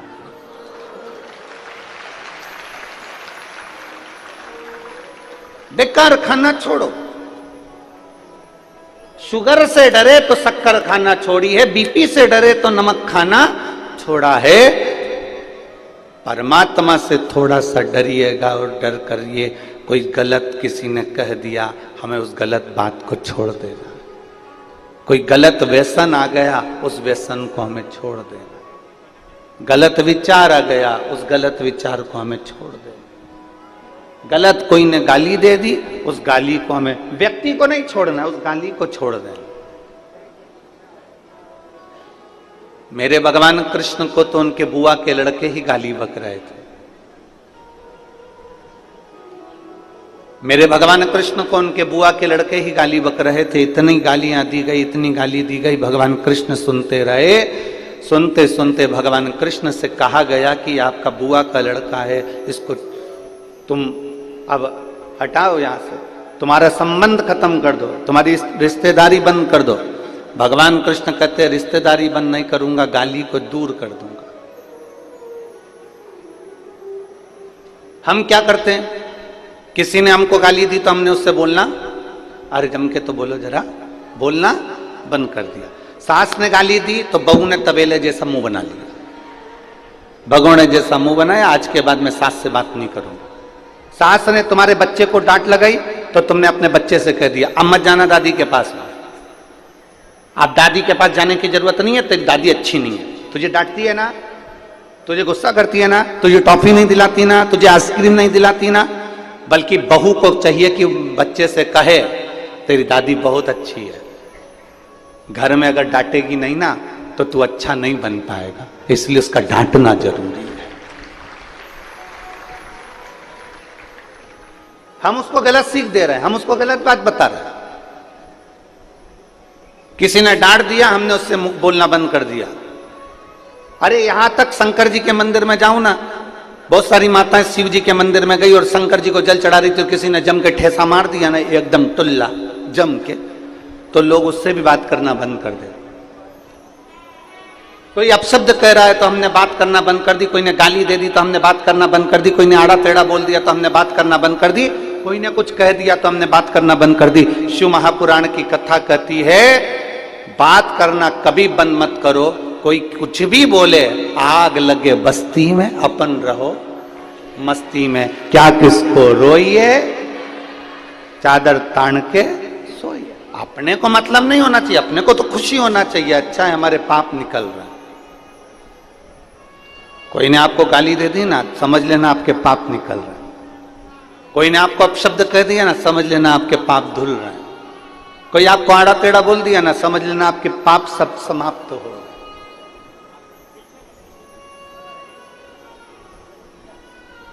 हमें बातचीत बंद नहीं करना है।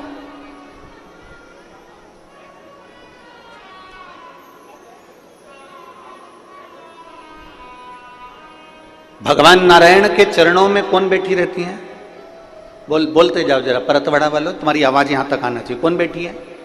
लक्ष्मी जी। गणेश जी के बाजू में कौन कौन है? रिद्धि सिद्धि।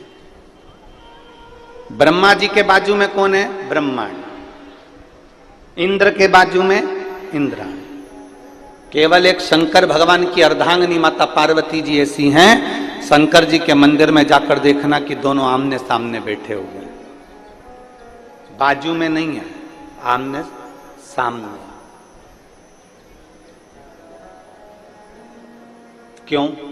कारण मैं कुछ कहूं आप सुनना, आप कुछ कहेंगे मैं सुनूंगी, मैं आपके सामने, आप मेरे सामने रहो, जिंदगी भर रहो। और एक आप और हम हैं, जरा सी कोई बात हो जाती है तो कहते हैं आज के बाद तेरा मुंह ही नहीं देखूंगी, तेरा मुंह ही नहीं देखूंगी।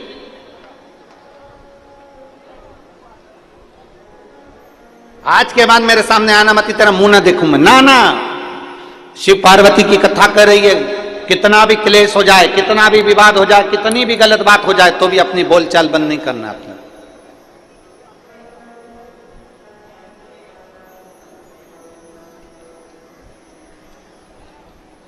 हम क्यों बंद करें?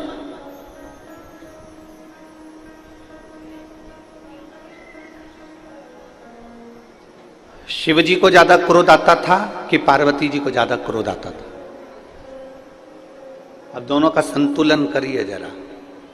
अगर आप मां भवानी का दर्शन करोगे, कालका रानी का दर्शन करोगे, काली माता का दर्शन करोगे, चामुंडा का दर्शन करोगे, तो तुम्हें लगेगा कि किसको क्रोध ज्यादा आता है?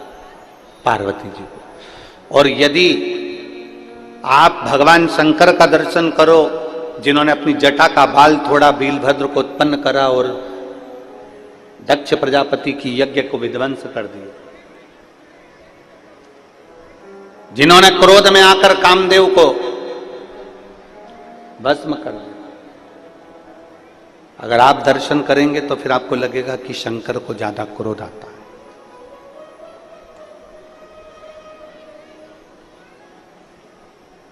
पर एक बार भी शंकर भगवान के मुख से यह नहीं निकला कि पार्वती तुझे क्रोध आता है। पार्वती जी ने एक बार भी मुख से यह नहीं कहा कि भोलेनाथ तुमको क्रोध आता है, क्योंकि ना शंकर भगवान को पार्वती में क्रोध नजर आ रहा है, ना पार्वती को शिव जी में क्रोध नजर आ रहा है। ये दोनों एक दूसरे में वात्सल्यता देख रहे हैं, क्योंकि जिसके अंदर जो भरा होता है सामने वाले में वो नजर आना प्रारंभ हो जाता है। पति चिल्ला रहा है, पति अपशब्द बोल रहा है, और चिल्लाते चिल्लाते इतने में पत्नी ने 2 शब्द कह दिए तो पति चिल्लाकर बोला, ये देख कितना गुस्सा कर रही है। अपने पति से ऐसे बात करना चाहिए। पति पत्नी से कह रहा है। अब यही बात अगर पत्नी पति से कह दे तो तुम पहले अपने आप को तो देखो, तुम कितना गुस्सा कर रहे हो, तुम कितना क्रोध कर रहे हो। दुकान पर रहते हो तो अच्छे रहते हो, बाहर रहते हो तो अच्छे रहते हो, और घर में आते हो तो इतना क्लेश करते हो। बस ये बात पत्नी ने कही, इतने में तो पति ने गाड़ी की चाबी ली, भुड़ भुड़ भुड़ भुड़ वो चल।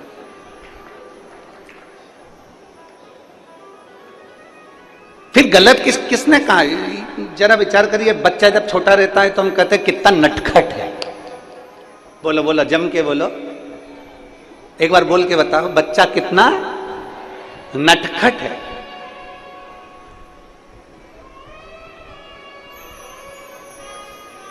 केवल बच्चा जब छोटा रहता है तब उसको कहा जाता है कि बच्चा कितना नटखट है। जब बड़ा होता है तो नट सारे ढीले हो जाते हैं, और बुढ़ापे आते आते से केवल खटखट ही रह जाती है।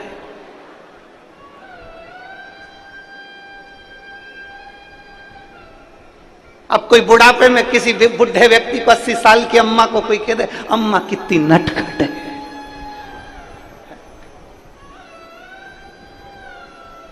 अब कोई कहे, हम हमारे जजमान को कह दे श्री ओम प्रकाश जी को कि ओम प्रकाश जी तुम कितने नटखट हो। अब कोई कहे, अवस्था में कोई नटखट कहेगा?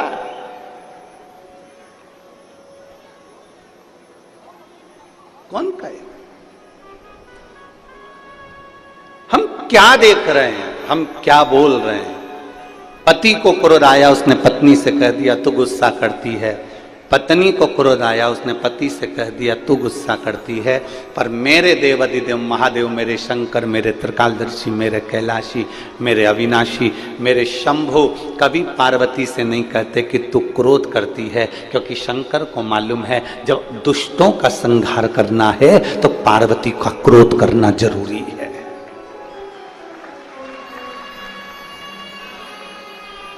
जब दुष्टों का संहार करना है तो पार्वती का क्रोध करना जरूरी है। अनायास क्रोध माता पार्वती कभी नहीं करी है। लक्ष्मी जी ने गुस्सा करा, अनायास करा। भगवान नारायण हंस दिए, लक्ष्मी जी को देखकर लक्ष्मी जी को क्रोध आ गया। लक्ष्मी जी ने श्राप दे दिया नारायण को, मैं तुम्हें श्राप देती हूं, तुम्हारा शीश कटेगा और घोड़े का मुंह लगेगा, क्योंकि तुम घोड़े जैसे हंसे हो। और भगवान विष्णु का शीश कटा, घोड़े का मुख लगा, हयग्रीव अवतार हो गया। घोड़े का मुख लगा, हयग्रीव अवतार हुआ लक्ष्मी जी के कारण। यहां क्रोध लक्ष्मी जी को नहीं आना था, पर क्रोध आया। अनायास क्रोध लक्ष्मी जी को आ सकता है, अनायास क्रोध ब्रह्माणी को आ सकता है। ब्रह्माणी को क्रोध आया ब्रह्मा जी के ऊपर जब यज्ञ कर रहे थे पुष्कर राज की भूमि पर।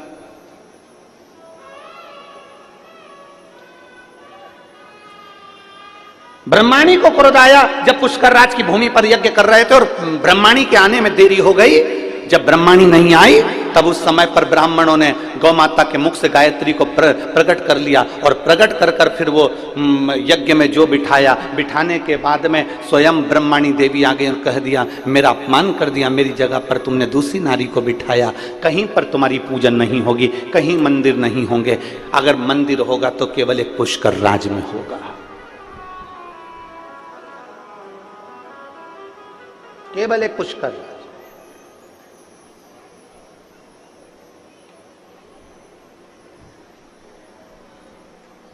उसके सिवा कहीं मंदिर नहीं।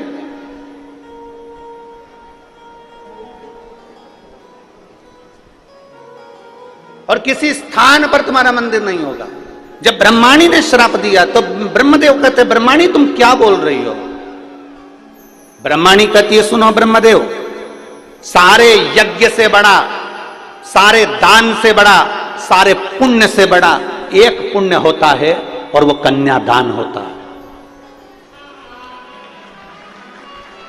सारे यज्ञ से बड़ा, सारे दान से बड़ा, सारे पुण्य से बड़ा एक पुण्य होता है, वो कन्यादान होता है। इसके सिवा कोई दान बड़ा नहीं कन्यादान के आगे। इसलिए हम हमारी भारत माता की पुत्रियों से, भारत माता की बेटियों से प्रत्येक कथा में निवेदन करते हैं कि मेरी बेटियों, तुम कितनी भी ऊंची पढ़ाई करना, कितनी भी अच्छे ऑफिस में काम करना, पर अपने पिता को कन्यादान का मौका जरूर देना।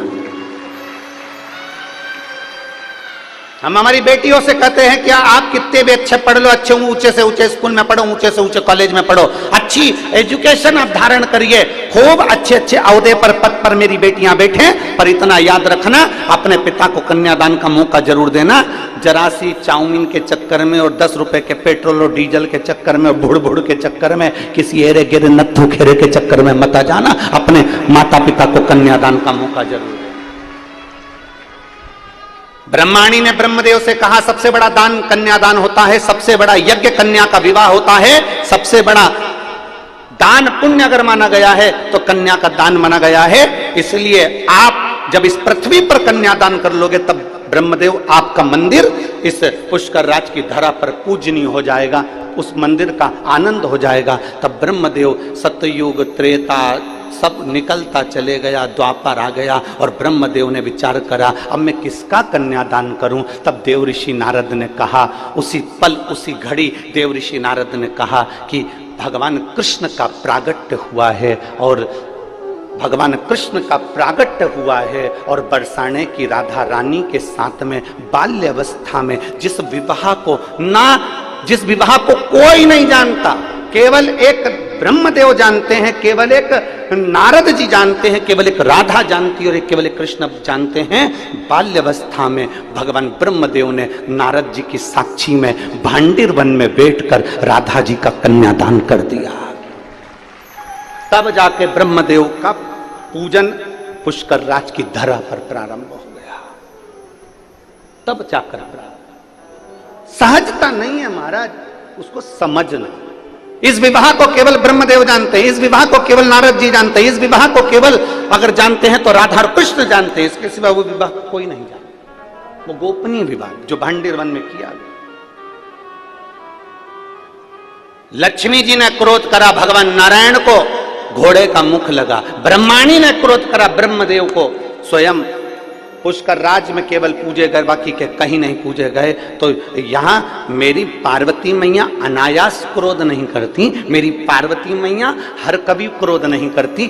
जहां क्रोध की जरूरत है वहां पार्वती जी क्रोध करती हैं। और आप कभी अनुभव करिएगा, मेरा बहुओं से निवेदन है, मेरा बेटियों से निवेदन है कि आप कभी अनायास क्रोध ना करें, हर कभी क्रोध ना करें।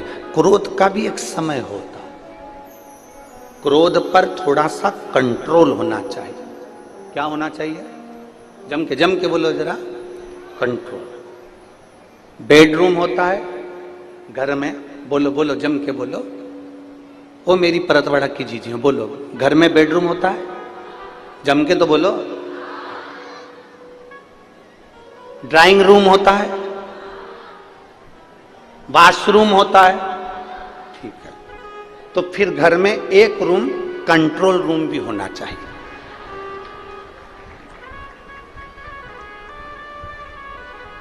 बेडरूम है ना, इधर वाली जी जरा बोलो तो बेडरूम है ना, ठीक है।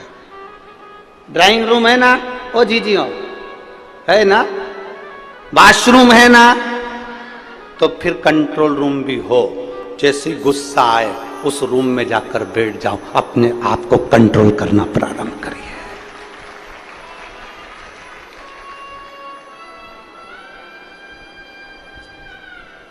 मुख पर गालियां आए उस रूम में जाकर बैठ जाओ, गालियों पर कंट्रोल होना जरूरी है। गलत विचार आए कंट्रोल रूम में पहुंच जाओ, कंट्रोल करिए अपने गलत विचारों पर। आपकी वाणी अब शब्द बोल रही है, किसी व्यक्ति के लिए अब शब्द तुम्हारे मुख से निकल रहा है, किसी के लिए आड़ा टेढ़ा निकल रहा है, किसी के लिए गाली निकल रही है, किसी के लिए ताने निकल रहे हैं। अपने भीतर जो भरा है वो ही तो बाहर निकल रहा है, जो भरा है वही तो निकल रहा है। गुलाब जामुन खाओगे, आम की डकार आएगी क्या? अरे बोलो तो जम के। कल यहाँ पर एक वीडियो चल रहा था परतवाड़ा का कि यहाँ पर वो केरी का झोलिया मिल रहा था।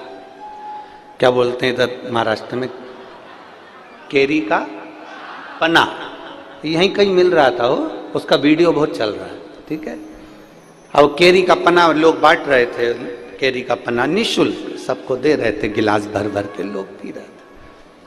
अब तुमने केरी का पन्ना पिया, ठीक है, अरे बोलो तो जम के।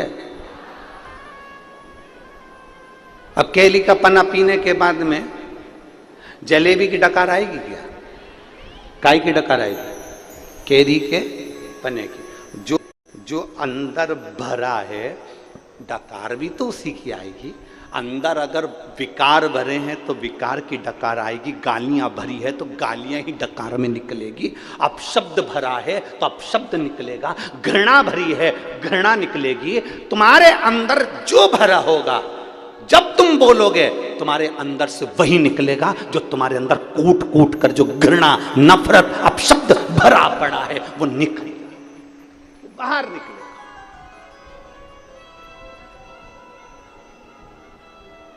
कोई व्यक्ति बहुत अच्छा बोल रहा है, समझ लेना उसके अंदर अच्छाई भरी हुई है।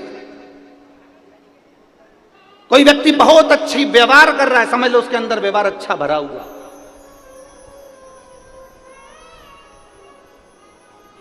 इसलिए बारंबार कहते, इसलिए अवगुण बहुत किए दयालु मैंने अवगुण बहुत किए, और मुख तो दिया रे तूने दाता बन के, मुख तो दिया रे तूने दाता बन के, पर कभी नहीं भजन कियो दयालु मैंने अवगुण किए। मुख तो तूने दाता बनकर दे दिया, पर मैंने इस मुख से केवल 24 घंटे लोगों की बुराई निंदा अपशब्द ताने गालियां आड़ा टेढ़ा बोलता रहा। और कान दिए रे तूने, बोलो बोलो बोलो, दाता बन के, पर कभी नहीं सत्संग सुनो। जब भी सुना केवल चुगली, केवल बुराई, केवल अपशब्द, केवल ताने, केवल गाली, केवल आड़ा टेढ़ा। और नयन दिए रे तूने, बोलो बोलो जम के बोलो जरा, दाता बन के, कभी नहीं दर्शन कियो, केवल दूरदर्शन कियो। दर्शन नहीं, केवल दूरदर्शन कियो। चित्र अच्छा देखोगे तो चरित्र भी अच्छा होगा। ये बहुत सारे सीरियल, बहुत सारे नाटक टीवियों में आते हैं, बहुत सारे सीरियल।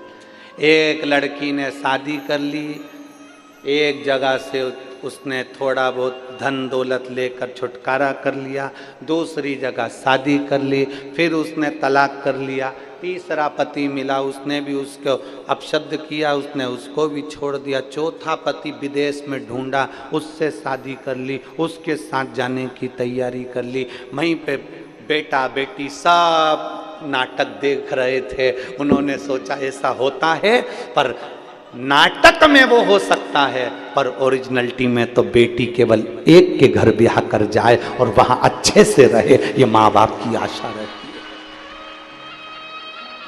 ये माता पिता की आशा रहती है। बेटी जाए ब्याह कर, उसका पति आदर करे, उसका पति सम्मान करे, उसका पति सत्कार करे।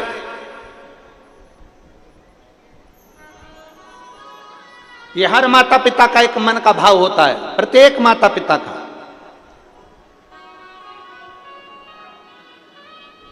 इसलिए शिव महापुराण की कथा कहती है, तीन चीजें भगवान शंकर के साथ माता पार्वती का विवाह करते समय, भगवान शंकर के साथ विवाह करते समय भगवान हिमालय राज ने शंकर भगवान में तीन चीजें देखी। तीन चीज। महाराज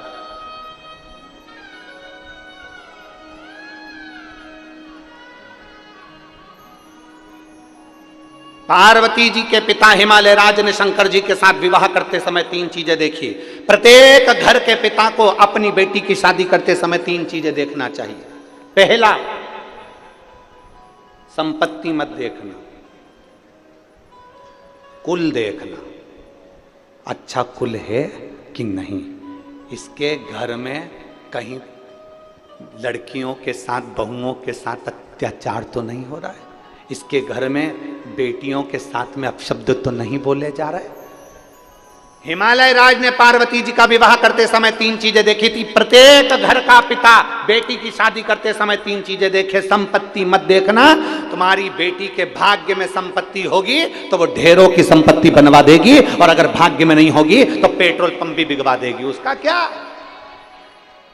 अगर संपत्ति देखोगे, 4-4, 5-5 गाड़ी देखकर लड़की की शादी कर दी, पेट्रोल पंप देखकर लड़की की शादी कर दी, दुकान देखकर लड़की की शादी कर दी, और मालूम पड़े वो धीरे धीरे धीरे धीरे लड़का ना जाने कौन से दोस्तों की संग बैठ गया, और मालूम पड़े एक बार शेयर मार्केट में बैठा, डब्बा गोल करके आ गया, पूरा पेट्रोल पंप, गाड़ी ने बंगला सब 2 मिनट में चले गया। इसलिए शास्त्र कहता है संपत्ति मत देखो, बेटी की शादी करने से पहले कुल देखिए। दूसरे नंबर पर बेटी की शादी करने वाले पिता को दूसरी चीज देखना चाहिए जो हिमालय राज ने देखा। चेहरा मत देखना, लड़के का चरित्र देखना कि वो बेटी के लायक है कि मालूम पड़े हैंडसम, स्मार्ट। अब स्मार्ट तो फोन भी होता है, क्या करें? तो क्या फोन से शादी कर लोगे? स्मार्ट है नहीं, स्मार्ट तो फोन भी होता है। हिमालय राज जी ने अपनी बेटी पार्वती का विवाह करने से पहले 3 चीजें देखी। पहला, उन्होंने संपत्ति नहीं देखी, कुल देखा। दूसरे नंबर पर उन्होंने चेहरा नहीं, अब आपको बोलना है, क्या देखा? चरित्र देखा। लड़का कहीं गलत पीने खाने में तो नहीं, व्यसन में तो नहीं, बेकार जगह तो नहीं जाता, कहीं और इसका संबंध तो नहीं। मालूम पड़े हमारी बेटी जिंदगी भर रोहे कि मालूम चेहरा तो अच्छा था, स्मार्टफोन जैसा था, नजर भी अच्छा आ रहा था, कभी कभी एप्पल जैसा भी था। पर बेटी को दुख हो तो क्या मतलब का वो एप्पल का फोन किस काम का जब तुम्हें चलाना ही नहीं आए? तो बोलो तो सही ईमानदारी से, क्या काम का?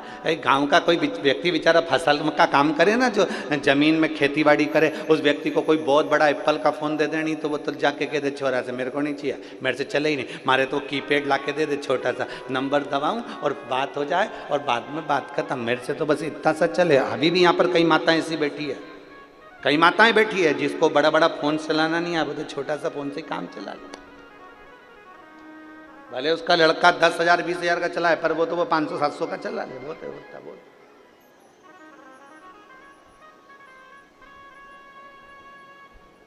उसको जरूरत ही नहीं। चेहरा मत देखना, क्या देखना? चरित्र देखना। शिव महापुराण की कथा कहती है उसका धन नहीं, उसकी कमाई नहीं। शिव महापुराण की बात कथा कहती है, तीसरे नंबर पर कहती है कि उसका धन वैभव सब अलग चीज है। तीसरे नंबर पर शिव महापुराण हिमालय राज की कथा कहती है पार्वती जी के विवाह के लिए कि लड़के की संगति देखो, संग किसका है? ए मेरी परतवाड़ा की जीजी और जितने भारत भूमि के जितने भक्त शिव महापुराण की कथा को इस परतवाड़ा की धरी से श्रवण कर रहे हैं, इस भूमि से सुन रहे हैं, जो अपने आस्था चैनल पर, फेसबुक, यूट्यूब पर, मोबाइलों पर इस कथा को सुबह 9:30 बजे से 12:30 बजे तक सुन रहे हैं, उनसे निवेदन करेंगे 3 चीजों का स्मरण आपके जीवन में रहे। एक, धन मत देखो, कुल देख लो। दूसरा, संपत्ति मत देखो, लड़के की संगति देख लो। और तीसरा, चेहरा मत देखो, चरित्र देख लो, तो तुम्हारी लड़की कभी दुखी नहीं हो सकती, वो सुखी ही रहे, सुखी रहे।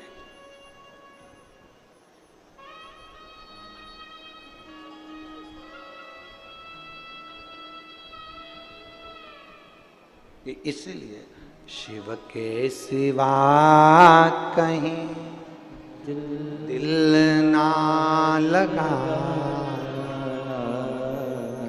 शिव के सिवा कहीं दिल ना लगाना, वरना पड़ेगा तुझे आंसू बहाना,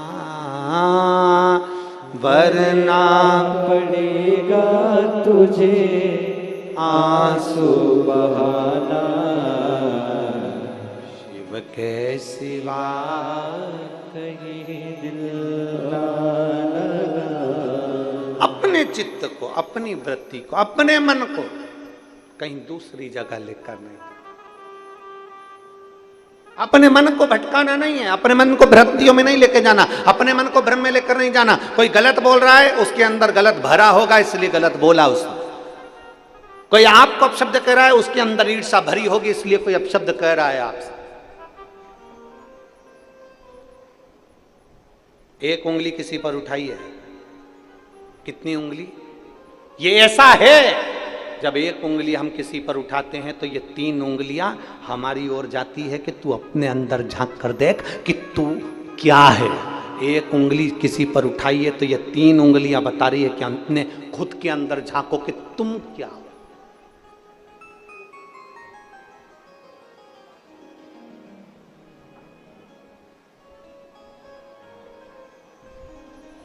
सास बहू की गलतियां निकाले, बहुत निकाले,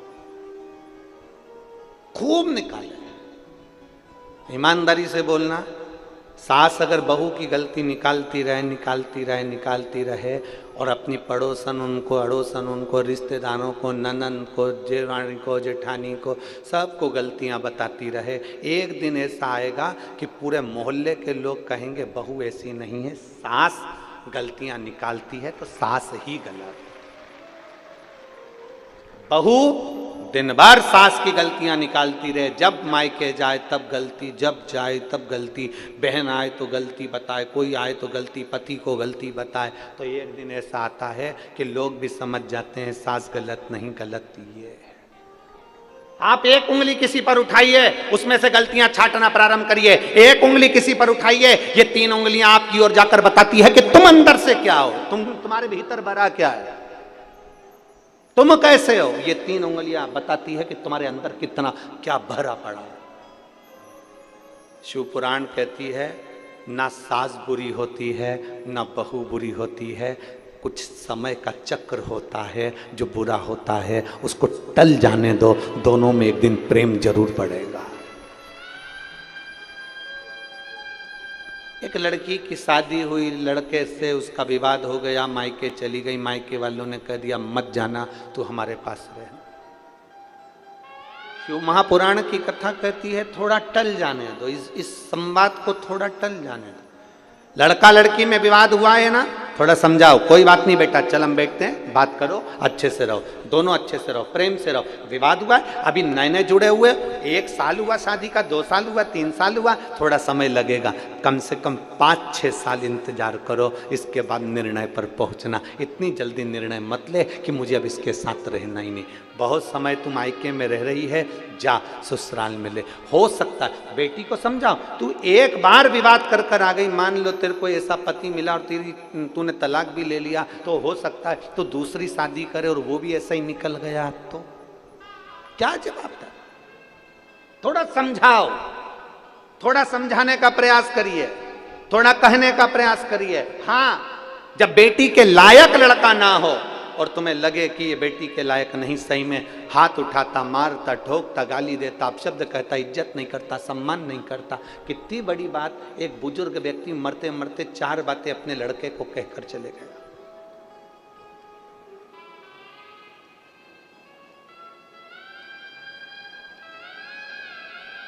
एक बुजुर्ग व्यक्ति मरते मरते 4 बातें अपने लड़के को कहकर गया, और 4 बात परतवाड़ा के एक एक व्यक्ति के दिल में बैठना चाहिए। एक बुजुर्ग व्यक्ति मरते मरते 4 बातें अपने लड़के को कह गया, बेटा छांव में जाना, छांव में आना, बेटा घर में चमड़े की एक दीवार रखना, पहली बात क्या बोली? बेटा जम के बोलो, परत बड़ा बड़ा, छांव में आना, छांव में जाना, घर में एक चमड़े की दीवार रखना। तीसरी बात कही, मीठा ही मीठा खाना, मीठा ही मीठा। और चौथी बात कही, अपनी पत्नी को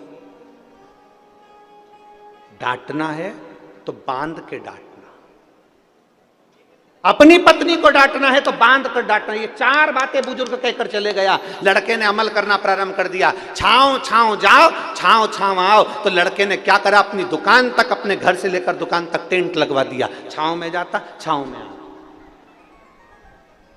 लड़के ने सुना पिताजी ने कहा कि चमड़े की दीवार घर में रखना, तो जब गांव में कोई भैंस मरी, उसका चमड़ा लाकर उसने निकलवा के अपनी दीवार पे टांग दिया। चमड़े की दीवार, बदबू मारने लगा घर। तीसरी बात, मीठा ही मीठा खाना, इतना मीठा खाया कि शुगर हो गई। और चौथी बात, अपनी पत्नी को पहले बांधता फिर डांटता। एक दिन पत्नी छूटकर अपने मायके चली गई और अपने पिता से कहा, पिताजी से कहा, पापा मुझे नहीं जाना, बहुत गंदा माहौल है। पहले तो अच्छे थे, पर जब से पिताजी मरे, चार चीजें इनको बताकर चले गए, मीठा ही मीठा खाओ, चमड़े की दीवार रखो, और पत्नी को जब भी डांटना तो बांध कर डांटना, और छाँव छाँव जाना, छाँव छाँव आना। जमाई आया अपनी पत्नी को लेने के लिए। ससुर ने कहा, बेटा क्या बात है, तुम पहले तो ऐसे नहीं थे, तुम पहले ऐसे नहीं थे बेटा, क्या हुआ? तो कहा, मैंने अपने पिताजी का कहना माना है। मेरे पिताजी मरने से पहले ये सब चीजें बोल कर गए थे, बस बता ही रहे थे चार चीजें, और पिताजी मर गए, उन्हें समझाया नहीं मुझको। मैंने जो सुना वैसा मैंने करा। पिताजी कह गए थे छाँव में जाना, छाँव में आना, तो मैंने अपनी दुकान तक, घर से लेकर दुकान तक टेंट लगवा दिया। लड़की के पिताजी ने कहा, तुमने अपने पिता के शब्दों को सही से धारण नहीं करा। तुम्हारे पिताजी ने कहा था छाँव में जाना, छाँव में आना, मतलब जब भी अपने व्यापार के लिए जाना, दुकान पर जाना, तो सुबह जाना और शाम को आना। छाँव में जाना, छाँव में आना, मतलब सुबह जल्दी जाओ, सूरज उगते से अपने व्यापार को चालू करो, और रात्रि को जब सब आनंद के साथ में छाँव हो जाए, सारा व्यापार बंद कर कर फिर आओ। इसको कहते हैं छाँव में जाना, छाँव में आना। तूने टेंट लगवा दिया, इसको छाँव में जाना, छाँव में आना नहीं कहते।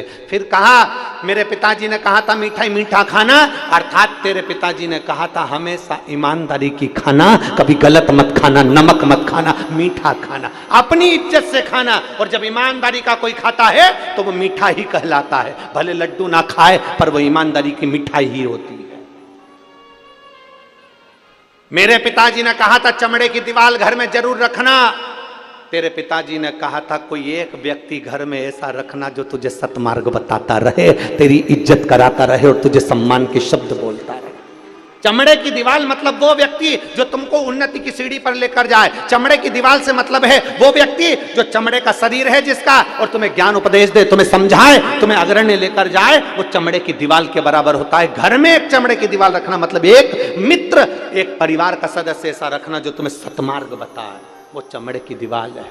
और चौथे नंबर पर पत्नी को बांध कर डांटो, मतलब पत्नी को कभी चार लोगों के सामने मत डांटना, अकेले कमरे में ले जाकर डांटना, इसको कहते हैं बांध कर डांटना।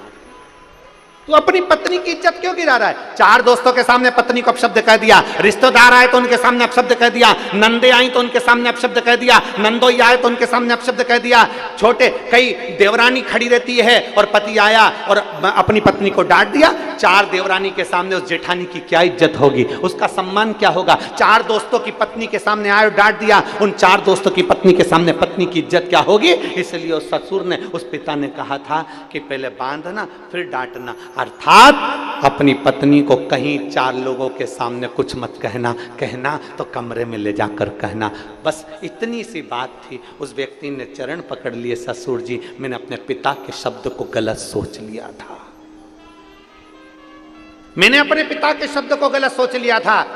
हम निवेदन करना चाहेंगे, दुनिया के कई लोग कथाओं को थोड़ा थोड़ा सा काट लेते हैं और उसको गलत तरह से पेश कर देते हैं। कभी बन सके गलत तरह से पेश करने से पहले उस कथा को पूरी सुनना कि सियोर वाले महाराज ने बोला क्या था। उस कथा को पूरी निकालिए, सुनिए, इसके बाद आप कहिए कि कथा गलत है कि सही है। कहने वाला कुछ भी कह दे, अपशब्द बोलने वाला अपशब्द कह दे। एक बहू ने कुछ कहा, सास ने गलत मतलब निकाल लिया। 4 तरह के लोग होते हैं, 4 तरह का मतलब निकालते हैं। पहले कथा को पूरा सुनो कि उस कथा का विस्तार वर्णन क्या करा गया है, उस कथा में बोला क्या गया था, उस कथा में कहा क्या गया था। छोटी सी बात लोगों ने, जैसे लोग कह दिए बेलपत्री परशद, अरे गुरुजी ने क्या कहा था, पहले मेहनत करो, अपनी पूरा परिश्रम करना, फिर एक बेलपत्र शहद की ले जाकर समर्पित करना देवाधिदेव महादेव को। लोगों ने आधा काटा, आधा छाटा, थोड़ा सा निकाला और प्रस्तुत कर दिया। उसको समझो, कहां से बोला गया है, कहां से लिया गया है, क्यों बोला गया है, किस लिए बोला गया है, उस प्रसंग को समझने की जरूरत है। उठाया, कह दिया, प्रस्तुत कर दिया ना। उस लड़के ने अपने पिता के 4 वचन को गलत सोच लिया था। टेंट लगवा दिया, मीठा ही मीठा खाया, शुगर हो गई, भैंस मर गई, चमड़ा लाकर दीवार पर टांग लिया, चमड़े की दीवार हो गई, और पत्नी का हाथ बांध कर डांटे। तो ये कहां की रीति है? पिता के शब्द को समझना जरूरी है, व्यक्ति के शब्द को समझना जरूरी है। घर में सास बोलती है, बहू को समझना जरूरी है, और बहू बोले तो सास को समझना जरूरी है। इतनी जल्दी निर्णय पर मत पहुंचना कि मुझे अब इसके साथ नहीं रहना। नहीं, साथ रहो और साथ रहकर उसको अच्छा करने का प्रयास करो कि मेरी जिंदगी इसी को ठीक करने में करना है। क्या खाऊं, मेरे को बहुत तेज फीवर है,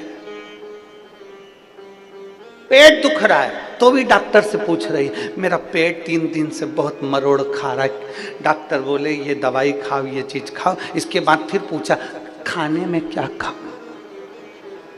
डॉक्टर ने भी मन में सोचा मेरे प्राण मत खा, घर जा। अब विचार करिए, सिर दर्द हुआ तो मंदिर छूट रहा है, पेट दर्द हुआ तो भगवान का मंदिर छूट रहा है, बुखार आ रहा है तो भगवान शंकर का मंदिर छूट रहा है, शरीर में कष्ट है तो मंदिर छूट रहा है, घर में विवाह है तो मंदिर छूट रहा है, घर में कुछ तकलीफ आ गई तो मंदिर छूट रहा है, घर में कोई ज्यादा काम आ गया तो मंदिर छूट रहा है, ज्यादा मेहमान आ गए तो मंदिर छूट रहा है। खाना नहीं छूटा, पीना नहीं छूटा, कपड़े बदलना नहीं छूटा, नहाना नहीं छूटा, मुंडा धोना नहीं छूटा, पेंटिंग नहीं छूटी, छूटा तो केवल देवाधिदेव महादेव का दरवाजा छूटा।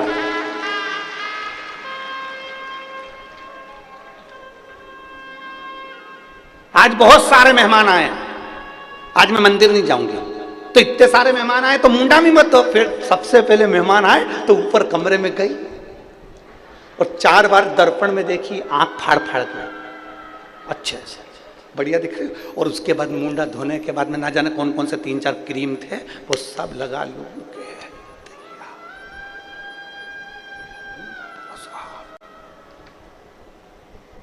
दर्पण के सामने आ गई।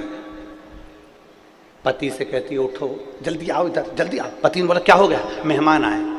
तो अच्छा है ना, इधर तो आओ, जरा मेरी साड़ी नीचे खींच देना पीछे से, जल्दी आओ। और पति बेचारा लेटा हुआ था, सोया हुआ था, बेचारा आया नीचे से, और ये बढ़िया पटली वटली लेके कांच में देख रही, और थोड़ा सा नीचे, बढ़िया पल्लू लेके थोड़ा नीचे, थोड़ा और नीचे।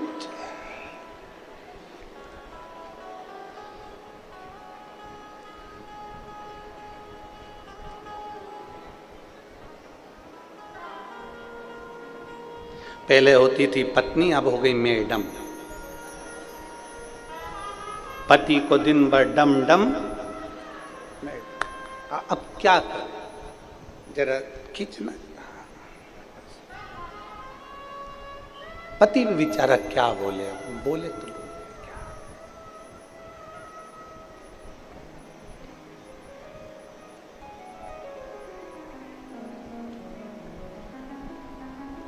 पति कुछ नहीं बोल सकता। एक रामायण में कथा आती है, आपने सुनी है? वो सुग्रीव का बड़ा भैया, क्या नाम था, बाली, उसके सामने जो जाता था उसका आधा बल सुग्रीव में आ जाता था। बोलो सही है कि गलत है? अरे बोलो तो जम के। वो बाली उसके सामने जो जाता था उसका आधा बल उसमें आ जाता था। बाली गया, बाली के बाद हो गई घरवाली। घरवाली के सामने जब भी कोई जाता है उसका आधा पल इसमें जाता है, बोल ही नहीं पाता वो, बिल्कुल भी एक शब्द नहीं बोला कि मैं साड़ी ठीक नहीं करूं, मैं सो रहा था, तूने जगाया कैसे, तूने ऐसा शब्द बोला कैसे, तूने ऐसा क्यों कह दिया, नहीं। पर वही शब्द अगर माँ कह दे, वही शब्द अगर पिता कह दे, बेटा ये काम है कर कर आना, तो नहीं करेगा महाराज, क्योंकि उस वो बोले तो बोले कैसे, वो कहे तो कहे कैसे। शिव महापुराण की कथा कर रही है। अपने आप को कभी बुजुर्ग मत समझना, अपने आप को कभी बूढ़ा ना समझिए। आपका पांव दुख रहा है, सिर दुख रहा है, शरीर में कष्ट है, रोग में अगर ग्रसित भी हो, तकलीफ से तकलीफ, एक पत्र है, देखिए हम ज्यादा पत्र तो अभी पढ़े नहीं है,